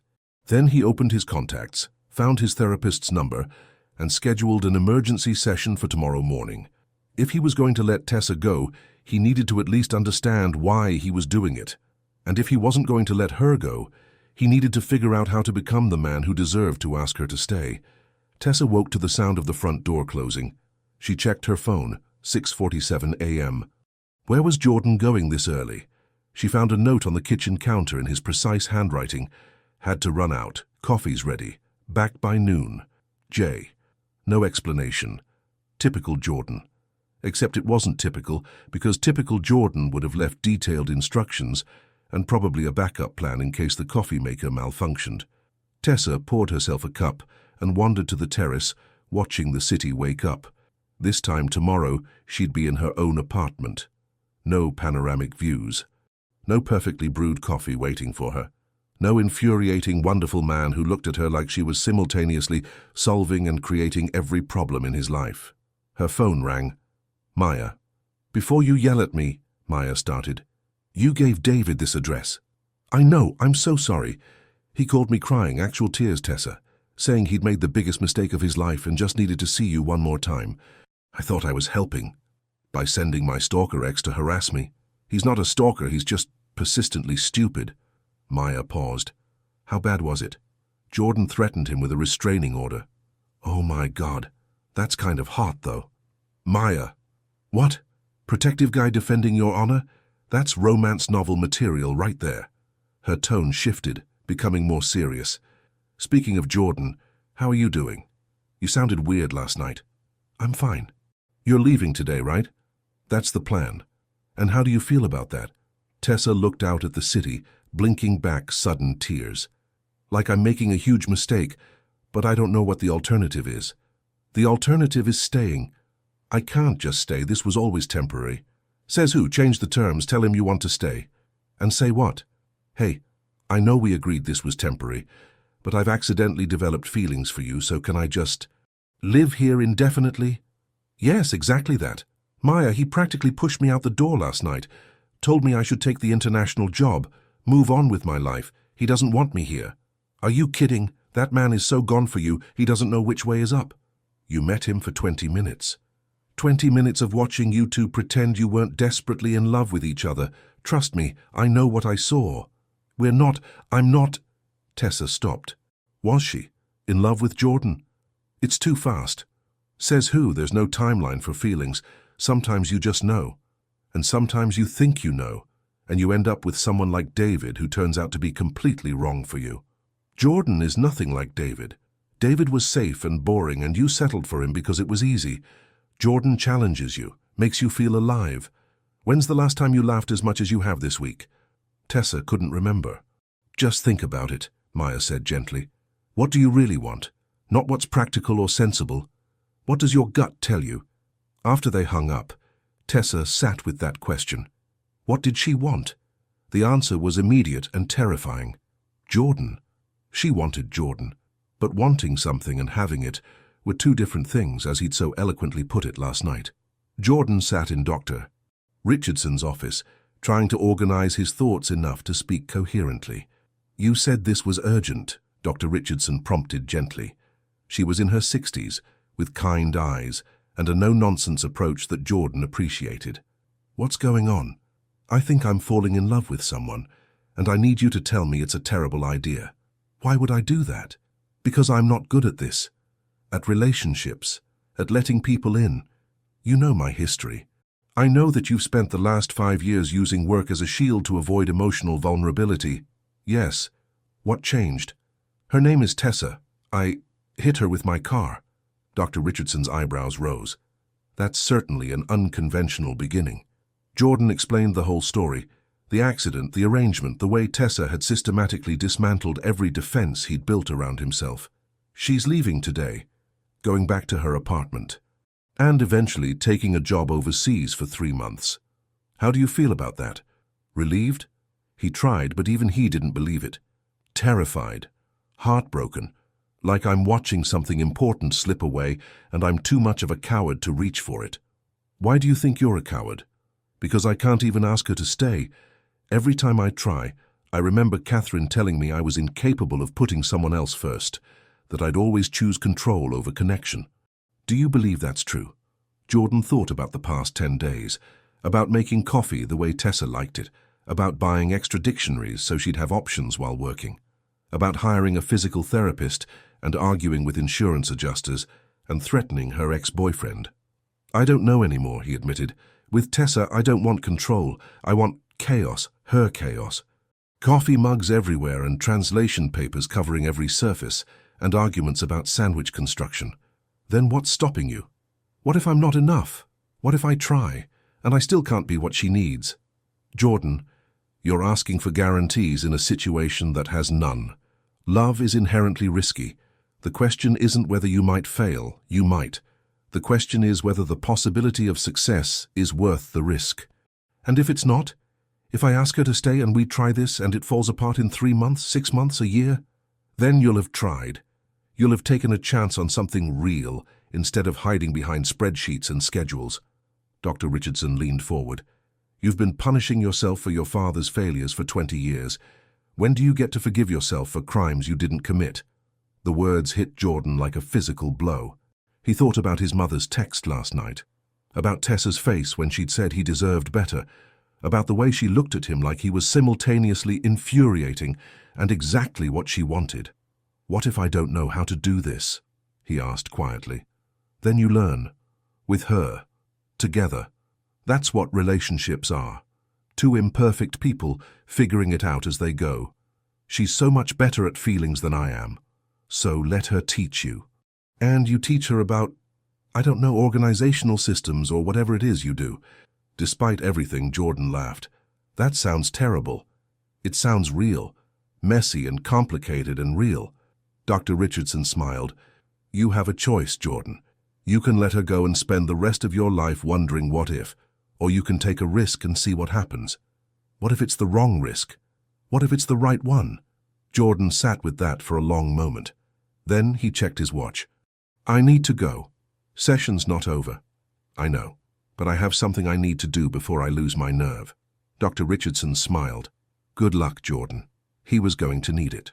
When Jordan got back to the penthouse at 11:30, he found Tessa in the living room surrounded by her packed bags. She was wearing jeans and a soft green sweater, her hair pulled back, and she looked beautiful and heartbreakingly ready to leave. "Hey," she said, looking up. "I was starting to think you were avoiding me. I had an appointment. On a Monday morning? With my therapist." Tessa's eyes widened. "Oh, is everything okay?" "Actually, no. Nothing is okay." He moved into the room, his heart pounding. "Can we talk?" "That sounds ominous." "It's terrifying, actually. For me, anyway." He sat across from her, hands clasped between his knees. "I went to see Dr. Richardson because I needed help figuring out why I kept pushing you away when all I really want is for you to stay." Tessa went very still. "Jordan, please, let me finish before I lose my nerve." He took a breath. "You asked me last night what I wanted, And I gave you some bullshit answer about you deserving better. But the truth is, I want you. I want coffee arguments and dictionary stacks and chaos in my perfectly organized life. I want to come home to your translation papers all over my table. I want to argue about whether organizing spices alphabetically is helpful or insane. It's definitely insane, Tessa whispered, her eyes shining. I want you to take that international job. Not because I want you to leave, but because it's amazing. And you deserve amazing things. And I want to come with you. What? I talked to my partners this morning. I can work remotely for 3 months. They'll handle the day-to-day operations. I'll video conference for important decisions. It's not ideal, but it's doable. He moved to kneel in front of her, taking her hands in his. I can't promise I won't try to organize your workspace, or that I won't have strong opinions about luggage arrangements, or that I won't be completely terrible at spontaneity. Jordan, but I can promise that I'll try, every day, to be less controlling, to let go, to choose you over my need for order. His voice cracked. If you want me to, if this is something you want. Tessa was crying now, tears streaming down her face. You're willing to leave your company for 3 months. For me, I'd leave it permanently if that's what you needed. But thankfully, modern technology makes that unnecessary. He squeezed her hands. Tessa, I'm in love with you. Completely. Terrifyingly. I fell in love with you when you called my penthouse a personality-free showroom. I fell in love with you every time you left coffee mugs in improbable places. I fell in love with you when you fixed my espresso machine and shared your emergency coffee supply and looked at me like I was worth something more than my organizational systems. You love me? Hopelessly, inconveniently, completely. He wiped a tear from her cheek with his thumb. So yes, I'm asking you to stay. Not just today, but every day after. Here, overseas, wherever, as long as you'll have me. Tessa laughed through her tears. You're such an idiot. I'm aware.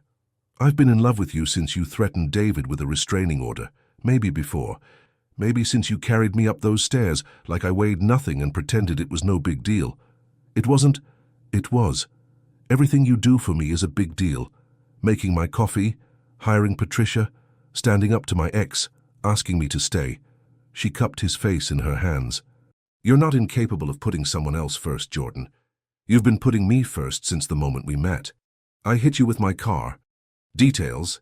Important details. And yet, somehow, it was the best thing that ever happened to me. She smiled through her tears. Yes. Yes? Yes, I'll stay. Yes, I want you to come with me. Yes to all of it. Coffee arguments and dictionary chaos and your insane alphabetized pantry. All of it. Jordan surged up, pulling her into his arms, and finally closed the distance between them. The kiss was inevitable. It had been building for 10 days, through every argument, every shared laugh, every moment of barely restrained tension. When Jordan's lips finally met Tessa's, it felt like coming home and jumping off a cliff simultaneously. He kissed her carefully at first, almost reverently, his hands cradling her face like she was something precious. Tessa made a small sound in the back of her throat and pulled him closer by his shirt, deepening the kiss, pouring 10 days of frustration and longing into it.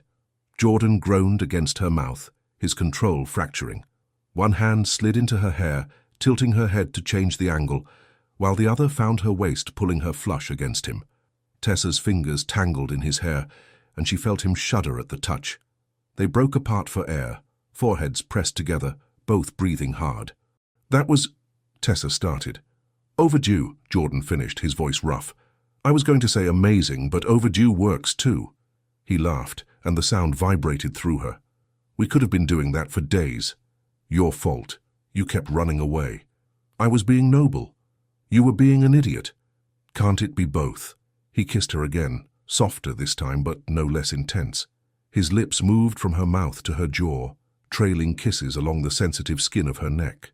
Tessa's head fell back, giving him access, and she felt his smile against her throat.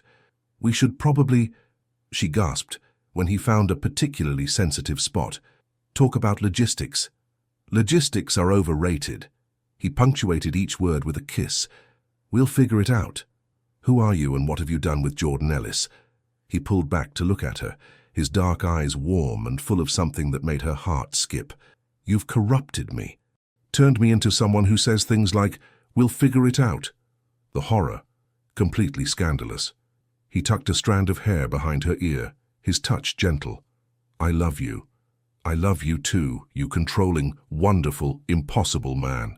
"Say it again." "Which part?" "The controlling part. The love part." "I love you." She kissed him between each word. "I love you. I love you." Jordan made a sound that was half laugh, half groan, and kissed her again, deeper this time, with an urgency that made Tessa's toes curl. They stumbled backward, crashing into the arm of the couch, both laughing against each other's mouths. "Smooth," Tessa teased. "You're distracting." "Good." They ended up on the couch, Tessa tucked against Jordan's side, his arm around her shoulders, both of them grinning like idiots. "So," Jordan said after a comfortable silence, 3 months in Europe. Geneva first, then Brussels, then Paris. The conference rotates between cities. I've always liked Geneva. Have you been?" "Twice, for business. Never really saw much beyond the airport and conference rooms." "Well, now you will. I'll be your tour guide." "You've been to Geneva?" "No, but I speak French and German, and I'm excellent at reading maps." Jordan kissed the top of her head. "Of course you are." "What does that mean?" "It means you're competent and brilliant, and I'm hopelessly in love with you." Tessa shifted to look at him. "You know you're going to get bored, right? Following me to conferences, waiting while I translate for hours. I'll bring work. We'll have evenings together, weekends, and I'm very good at entertaining myself." "This is insane. We barely know each other. We've been living together for 10 days. We know each other's coffee preferences, sleep schedules, and work habits. We've argued about everything from temperature settings to sandwich construction. I've seen you at your most frustrated and stressed. You've seen me at my most controlling and insufferable. You're still controlling and insufferable. And you're still chaos incarnate. Your point." Tessa laughed. "Fair enough. Besides, I have 3 months to learn everything else. What's your favorite color? What music do you like? What side of the bed do you sleep on? Green classical when I'm working, pop when I'm not, and whichever side you're not on."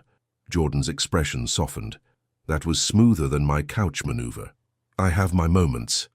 They spent the rest of the afternoon tangled together on the couch, talking and kissing and making plans. Jordan called his partners to confirm his remote work arrangement. Tessa called Maya, who screamed so loudly that Jordan could hear it from across the room. "I told you," Maya shrieked. "I told you he was into you." "You were right. You're very wise. I should listen to you more often. Except about giving David the address. Don't listen to me about that. Definitely not about that." When evening came, Jordan ordered from their favorite Italian restaurant, because apparently they had a favorite now, and they ate on the terrace watching the sunset.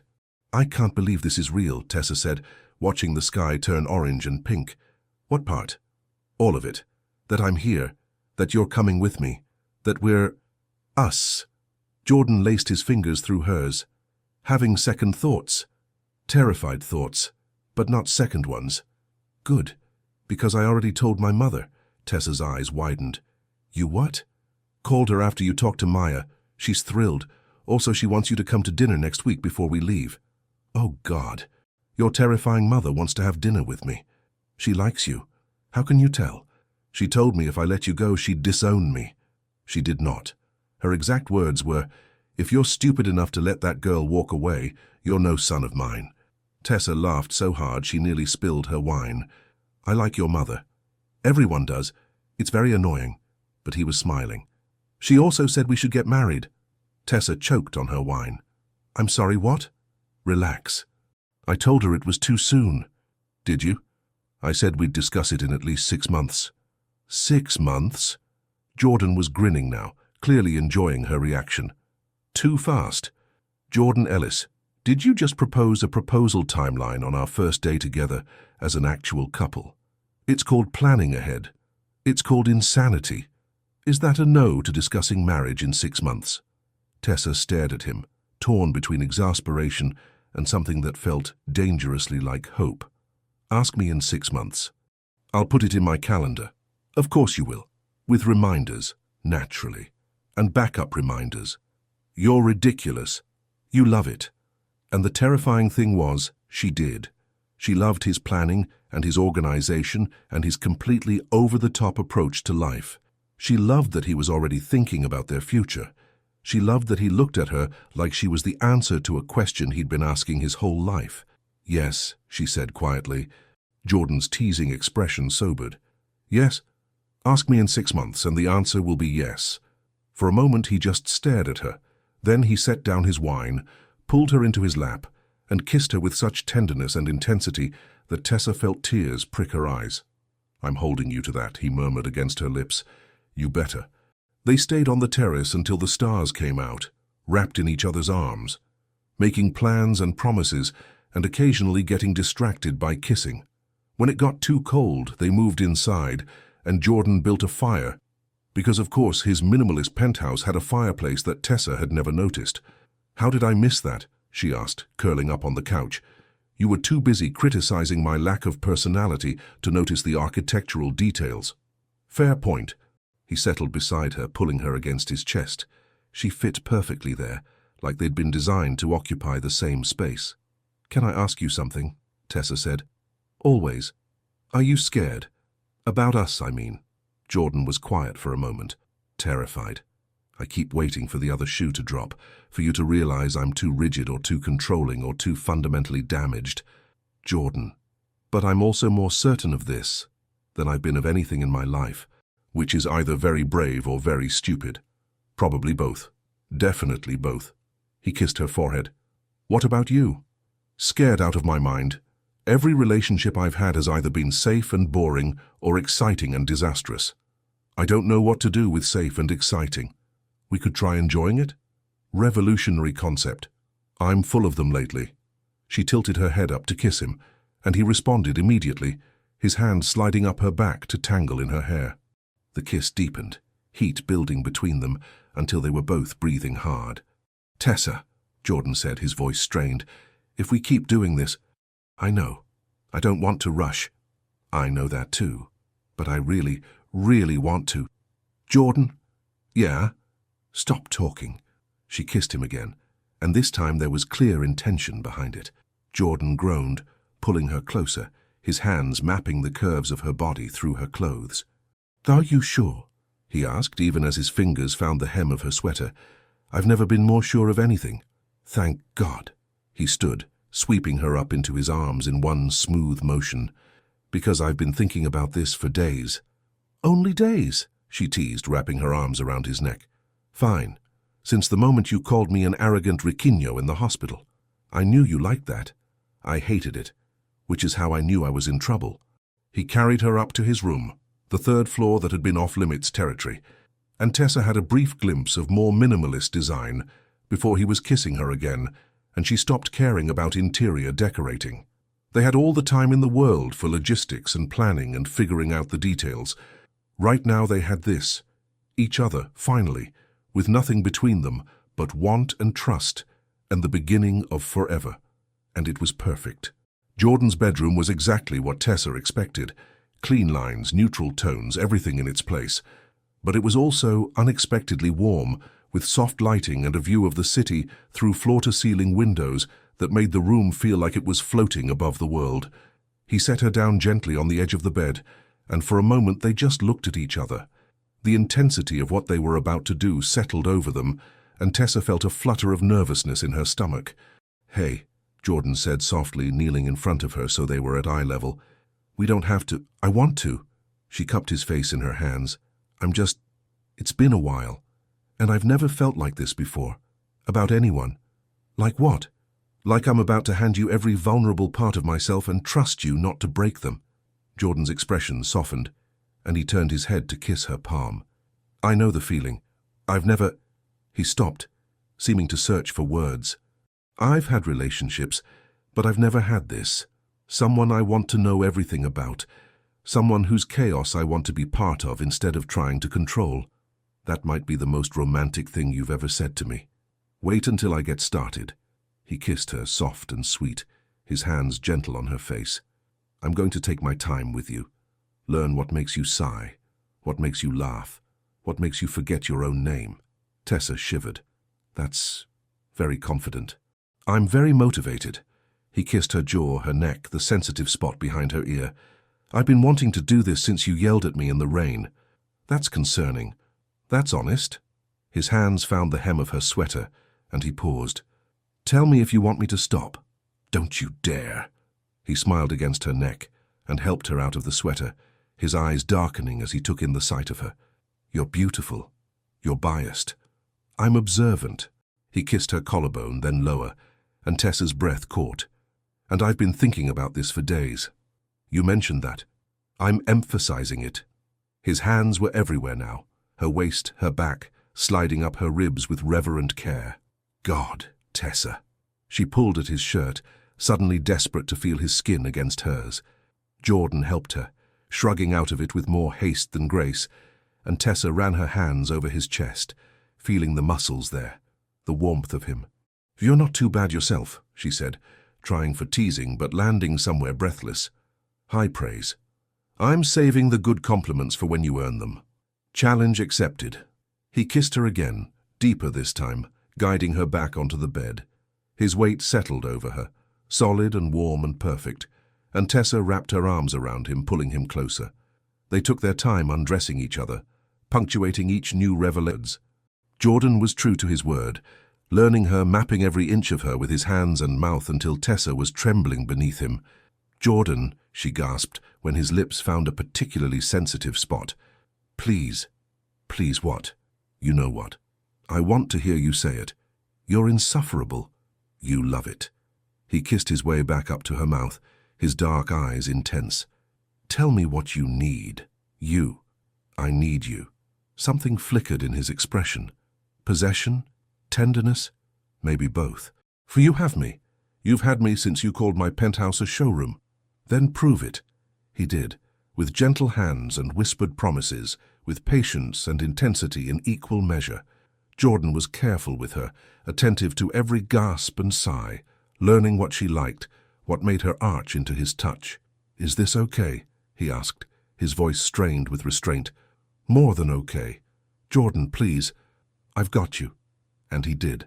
He took care of her, worshipped her with a devotion that made Tessa's eyes sting with tears. When they finally came together, it was perfect, not in the sense of flawless technique or practiced moves, but in the way they fit, the way they moved together, like they'd been doing this for years instead of minutes. Tessa clutched at his shoulders, overwhelmed by the sensation, by the emotion of it. Jordan pressed his forehead to hers, his breathing ragged. "Look at me," he said softly. She did, meeting his dark eyes, seeing herself reflected there, seeing love and wonder and something that looked like awe. "I love you," he said, moving with her, his voice breaking slightly. "God, Tessa, I love you. I love you too." She pulled him down for a kiss, pouring everything she felt into it. They moved together, finding a rhythm that was uniquely theirs, building toward something that felt inevitable and earth-shattering all at once. When Tessa shattered, Jordan was right there with her, catching her, holding her, murmuring her name like a prayer. After they lay tangled together, sweat-slicked and breathless, Jordan pulled the covers over them and gathered Tessa against his chest, his arms strong and secure around her. "That was," Tessa started. "I know. Better than I imagined." "You imagined it?" "Extensively. Starting around day 3. Jordan laughed, the sound rumbling through his chest. "Day 3? I'm impressed by your restraint. What about you?" "Day 1. Specifically when you told me I drove like a pilot testing the limits of physics." "That's so inappropriate. And yet, accurate." He kissed the top of her head. "I wanted to kiss that smart mouth of yours right there in the street. In the rain while I was injured. I didn't claim it was rational." Tessa propped herself up on one elbow to look at him. In the soft lighting, with his hair mussed and his defenses completely down, he looked younger, happier, hers. "No regrets?" she asked softly. "None. You?" "Not even a little one." "Good." He pulled her back down, arranging her so she fit perfectly against him. "Because you're stuck with me now." "Is that a threat?" "It's a promise." They drifted for a while, not quite sleeping but not fully awake either, wrapped up in each other and the quiet comfort of new intimacy. Tessa traced patterns on Jordan's chest, feeling his heartbeat steady and strong beneath her palm. "Can I ask you something?" she said eventually. Always. When did you know? That you loved me? Jordan was quiet for a moment, his fingers drawing lazy circles on her shoulder. There wasn't one moment. It was cumulative. Every time you argued with me, every time you refused to back down, every time you looked at me like I was worth more than my achievements. It built and built until one morning I woke up and realized I'd rather spend the rest of my life arguing with you about coffee mugs than spend another day without you. That's beautiful, and also weird. That's us. Fair point. She kissed his chest. I knew when you threatened David. You got all protective and territorial, and I should have found it annoying, but instead I found it incredibly hot. Noted for future reference. Please don't make a habit of threatening my exes. Only if they deserve it. Jordan, I'm kidding, mostly. She laughed and settled back against him. Outside the windows, the city lights twinkled like earthbound stars. Inside this room, wrapped in Jordan's arms, Tessa felt safer and more wanted than she'd ever felt in her life. We should probably talk logistics at some point, she said sleepily. Tomorrow. We leave for Geneva in 2 weeks. I know. I made a spreadsheet. Of course you did. Color-coded by priority level. Why am I not surprised? Because you know me. He kissed her forehead. And you love me anyway. Against my better judgment, yes. I'll take it. They fell asleep like that, tangled together, Tessa's head on Jordan's chest, his arms secure around her.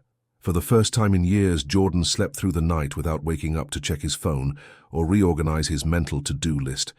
And Tessa, who usually slept restlessly, slept soundly, dreamlessly, completely at peace. In the morning, they'd figure out the details, pack for Geneva, tell their friends and families, navigate the complicated logistics of combining their lives. But tonight, they had this. Each other, finally, with nothing between them but love and trust and the promise of tomorrow. It was enough. It was everything. 3 months in Europe turned out to be the best and most chaotic adventure of Jordan's life. Geneva was beautiful but rainy. Tessa worked long hours at the International Trade Conference, translating complex negotiations between delegates who seemed determined to misunderstand each other. Jordan set up a mobile office in their hotel suite, managing Ellis Aviation remotely while stealing moments to explore the city with Tessa when she had breaks. They argued about everything. The proper way to fold a map. Jordan, precise creases. Tessa, just shove it in your bag. Whether Swiss chocolate was actually superior to Belgian. Tessa, obviously yes. Jordan, overrated. How many coffee cups was acceptable to leave scattered around a hotel room? Jordan, 0. Tessa, as many as needed. But they also discovered things about each other. Jordan learned that Tessa sang off-key in the shower and cried at sappy commercials. Tessa learned that Jordan secretly loved terrible action movies and made the most ridiculous faces when concentrating on spreadsheets. Brussels was colder and even more beautiful. They walked through the Grand Place holding hands, ate waffles for breakfast way too often, and spent their evenings tangled together in their hotel bed, talking and laughing and making love like they were the only 2 people in the world. I could get used to this, Tessa said one night, her head on Jordan's chest as rain pattered against the windows. To what? Europe? Hotel living? To you, to us, to having you with me instead of waiting at home. Jordan's arms tightened around her. I'm not going anywhere. Your partners must hate me. I've stolen their CEO for 3 months. My partners are fine. Profits are up. The Meridian merger went through smoothly. Turns out I don't need to micromanage every decision. He kissed her hair. Though I reserve the right to micromanage your coffee cup situation. Never going to happen. I know. I've accepted it. Have you? I've learned to live with it. There's a difference. She laughed and kissed him, and they stopped talking about coffee cups entirely. Paris was their last stop, and it was magical. The conference wrapped up its final sessions, and suddenly they had a week of freedom before heading home. They did all the touristy things. The Louvre, the Eiffel Tower, Notre Dame. They ate croissants and drank wine, and walked along the Seine arguing about whether French or Italian was the more beautiful language. French, Tessa insisted. It's lyrical and romantic. Italian is passionate. French sounds like you're trying to clear your throat constantly. That's because you pronounce it wrong. I pronounce it perfectly. I studied French in university. And yet, I'm the professional translator. Touché. See? French. Point proven. On their second-to-last night in Paris, Jordan made a reservation at a restaurant with panoramic views of the city. He claimed it was just to celebrate the end of the conference, but Tessa noticed he was more nervous than usual, checking his watch repeatedly and fidgeting with his napkin. "Are you okay?" she asked as they finished dessert. "Fine. Great. Perfect." He took a sip of wine. "Actually, no, I'm terrified." "Of what?" "Of messing this up." Before Tessa could ask what this was, a waiter appeared with a small box on a silver tray. Tessa's heart stopped. "Jordan?" He took the box and stood, moving around the table to kneel beside her chair. Several nearby diners noticed and started whispering excitedly. "I had a whole speech planned," Jordan said, opening the box to reveal a stunning diamond ring. "But now that I'm here, I can't remember any of it." "Jordan!" Tessa's eyes were already filling with tears. "Wait, some of it's coming back." He smiled, but his hands were shaking slightly. "Tessa Franklin, you are the most infuriating, disorganized, wonderful person I've ever met. You leave coffee cups in locations that defy the laws of physics. Your idea of organizing is making piles of increasingly chaotic papers. You think reading the instruction manual is optional? Is this supposed to be romantic?" But she was laughing through her tears. "I'm getting there." He took her hand in his free one. "You've also turned my entire life upside down in the best possible way. You've taught me that chaos can be beautiful, that control isn't the same as safety, that loving someone means accepting their mess, literal and metaphorical, and loving them more for it. Jordan, you make me laugh, you challenge me.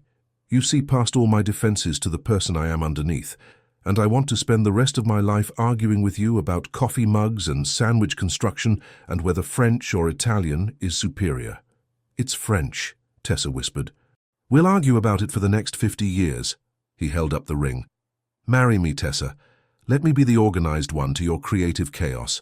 Let me make you coffee every morning and complain about your workspace every evening. Let me love you for the rest of our lives." "Yes," Tessa said, crying fully now. "Yes, you ridiculous, wonderful, infuriating man. Yes."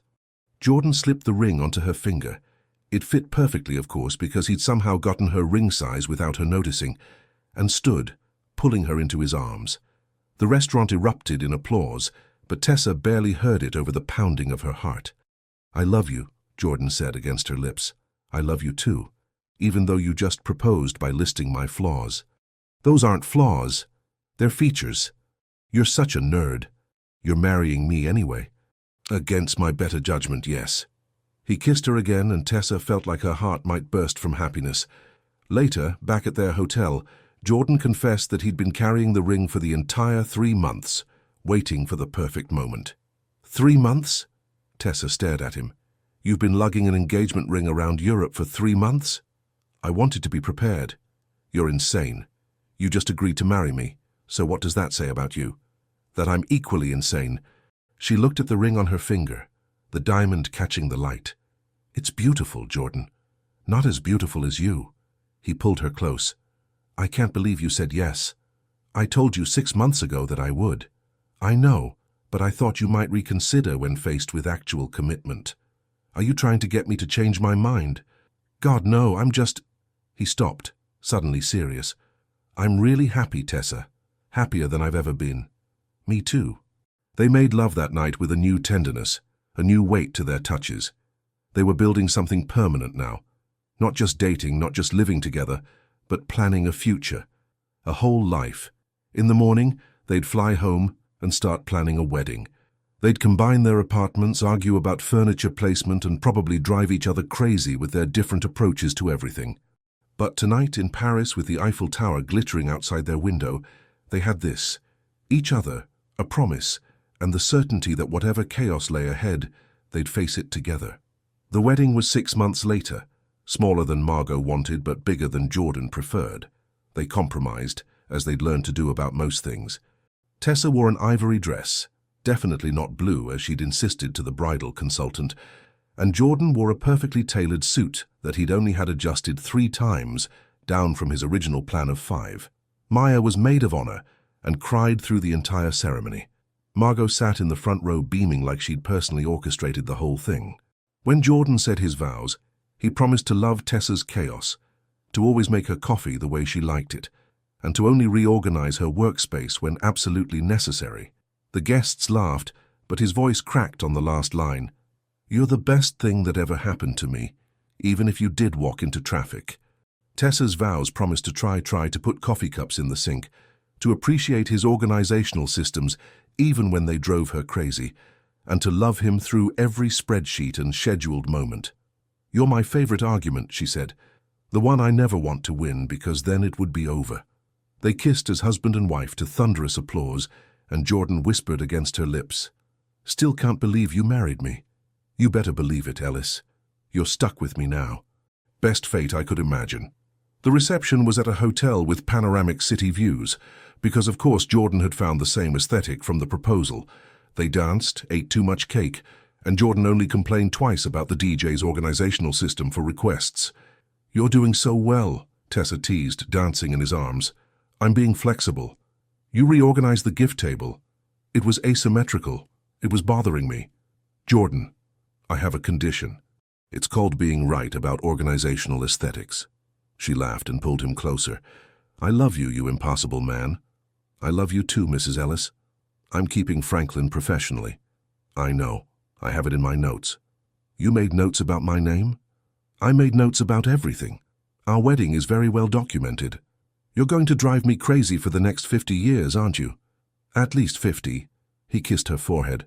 "Probably longer if we're lucky." They were lucky.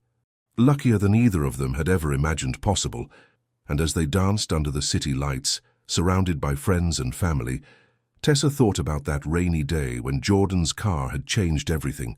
She'd been so angry, so frustrated, so completely unprepared for the chaos that would follow. Best accident of her life, hands down, no question. 2 years later, the Penthouse looked completely different. Gone was the sterile showroom aesthetic that Tessa had mocked on her first day. Now, colorful throw pillows dotted the couch, none of them matching, much to Jordan's ongoing dismay. Bookshelves held both his precisely organized business volumes and her chaotic collection of dictionaries and novels. Photos covered the walls, from their Paris engagement to their wedding, to various trips they'd taken together. The guest room had been transformed into a nursery, though transformed might be too gentle a word. Jordan had started planning it the moment they'd seen the positive pregnancy test, and he'd approached the project with the same intensity he brought to multi-million-dollar aviation deals. Tessa was currently 6 months pregnant and sitting on the couch with her swollen feet propped up on the coffee table, translating a contract while absently rubbing her belly. She looked radiant and exhausted in equal measure. Jordan walked in carrying yet another shopping bag and froze when he saw her bare feet on his coffee table. "Don't," Tessa said without looking up. "Don't even start. I wasn't going to say anything. You were thinking it very loudly. My thoughts are always organized and therefore quiet. Your thoughts are screaming 'feet on the table' in capital letters right now." Jordan set down the bag and came to sit beside her, gently moving her feet to his lap so he could massage them. "Better?" "Much," she sighed in relief. "What's in the bag?" "More baby clothes." "Jordan, we have enough baby clothes to dress quintuplets. These are different. They're organic cotton, better for sensitive skin." "The baby isn't even here yet and you're worried about sensitive skin?" "I'm being proactive. You're being obsessive. Can't it be both?" He continued massaging her feet, his touch gentle. "How are you feeling?" "Like I'm smuggling a watermelon, but otherwise fine." She finally looked up from her laptop. "The doctor said everything looks great at last week's appointment, which I would have known if you'd let me come. Jordan, you don't need to attend every single prenatal appointment." "Yes, I do. What if something happens and I'm not there?" "Then the doctor handles it. That's literally her job." "But we've been through this. You can come to the important ones. The regular checkups are fine without you hovering." Jordan looked like he wanted to argue, but wisely stayed silent. They'd had this discussion multiple times and he'd learned that pregnant Tessa was even more stubborn than regular Tessa. "Fine," he said, "but I'm coming to the next one. It's literally tomorrow. I've already blocked my calendar." "Of course you have." They sat in comfortable silence for a moment, Jordan massaging her feet, while Tessa pretended to work, but mostly just watched him. 2 years of marriage, and she still found herself occasionally amazed that this was her life, that this wonderful, impossible man was her husband, that they'd created a tiny human together who was currently using her ribs as a soccer goal. "Oof," she said, as the baby kicked particularly hard. Jordan's hands stilled. "Is everything okay?" "Fine. The baby's just practicing for the Olympics." She took his hand and placed it on her belly. "Feel." They waited, and then, there. A strong kick right against Jordan's palm. His face lit up with wonder, the same expression he got every time he felt the baby move. "That's incredible," he whispered. "That's uncomfortable, but also incredible. Have you thought more about names?" And here we go, Tessa thought. They'd been thinking about names for 3 months with zero progress. "I still like Maya for a girl," Tessa said. "After your best friend who gave your ex-boyfriend my address." She apologized extensively. She nearly ruined everything. But she didn't, and she's been incredibly supportive. Jordan considered this. "What about Charlotte, after my grandmother?" "I like Charlotte, but then Maya will be offended. So we'll have 2 children and use both names." "Oh, so now we're planning child number 2. I haven't even delivered child number 1 yet." "I'm thinking ahead." "You're thinking 5 years ahead. Can we focus on the baby that's actively kicking me right now?" The baby kicked again, as if agreeing. Jordan laughed and leaned down to press a kiss to Tessa's belly. "Hear that, little one? Mommy wants us to focus on you. Don't team up against me. I'm already outnumbered in this relationship." "How are you outnumbered? There are 2 of you." "Yes, but you've clearly already corrupted our child with your organizational propaganda." "Is it propaganda if it's correct?" "It's absolutely propaganda." Jordan moved up to kiss her properly, his hand still resting on her belly. "I love you. Even though I've turned your pristine penthouse into a chaos zone?" "Especially because of that." He gestured around the room. "This place has personality now. It's actually a home." Jordan Ellis admitting that chaos is good. "Mark this day in your calendar. Already done, color-coded and everything." Tessa laughed and pulled him closer for another kiss. They'd come so far from that rainy day when he'd hit her with his car. She'd been so angry, so determined to keep him at arm's length. And he'd been so controlled, so certain that letting her in would destroy his carefully organized life. They'd both been right and wrong in equal measure. Yes, Tessa had destroyed his organizational systems, but she'd replaced them with something better. Warmth, laughter, love. The kind of chaos that made life worth living. And yes, Jordan had tried to organize her, but in doing so he'd shown her that structure wasn't the enemy of creativity, that someone could love her chaos without trying to fix her, that she could be messy and brilliant and loved exactly as she was. "What are you thinking?" Jordan asked, studying her face. "That I'm really glad you're a terrible driver." He laughed. "I'm an excellent driver. You walked into traffic. We're never going to agree on that, are we?" "Absolutely not." "Good. I'd hate for us to run out of things to argue about." "Impossible. We still haven't resolved the great coffee cup debate." "There's no debate. Multiple cups is fine. It's objectively inefficient. I'm growing a human. I get however many cups I want. That's actually fair." Tessa's eyes widened in mock shock. "Did you just concede an argument?" "Don't get used to it. It's a pregnancy exemption.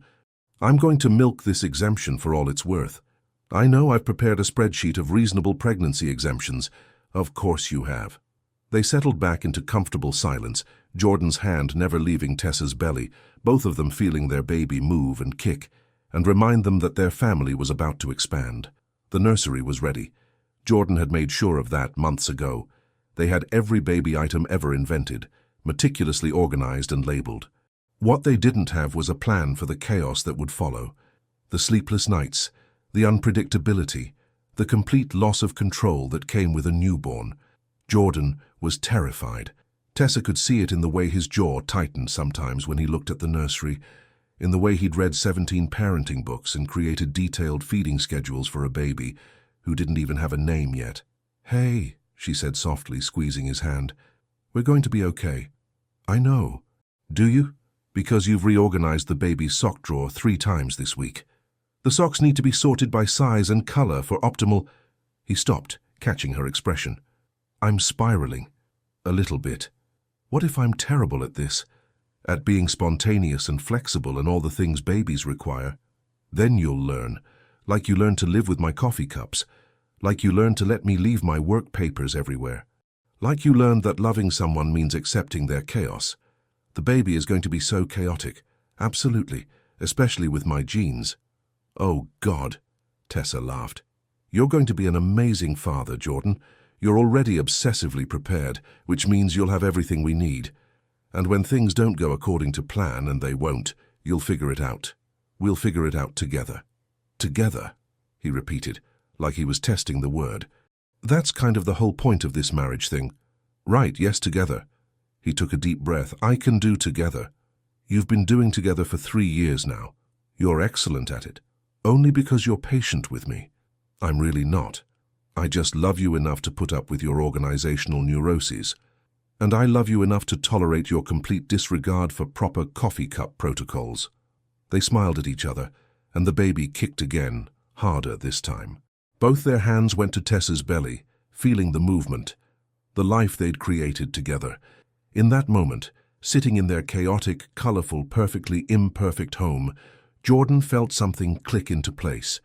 He'd spent so much of his life trying to control everything, trying to prevent disaster through meticulous planning. But the best things in his life, Tessa, their baby, this beautiful mess they'd built together, had come from letting go, from accepting chaos, from taking risks. Thank you, he said quietly. For what? For walking into traffic that day. Tessa snorted. You mean for you hitting me with your car? We're never going to agree on the details. Never. I'm okay with that. Me too. Outside the windows, the city sparkled in the evening light. Inside the penthouse, a couple who'd started with an accident and turned it into forever sat together, hands on a belly that held their future, both of them scared and excited and completely in love. The nursery was ready. The baby clothes were organized and reorganized. The name debate would continue for at least another 3 months, but they had each other. They had their chaos and their coffee cup arguments and their complete inability to agree on organizational systems. They had everything, and it was absolutely perfectly wonderfully right. Leave your comment and share this story with someone special. It truly helps us keep bringing new stories to you. And if you want to follow every chapter of this emotional journey, subscribe to the channel and turn on the notification bell. Your support makes all the difference.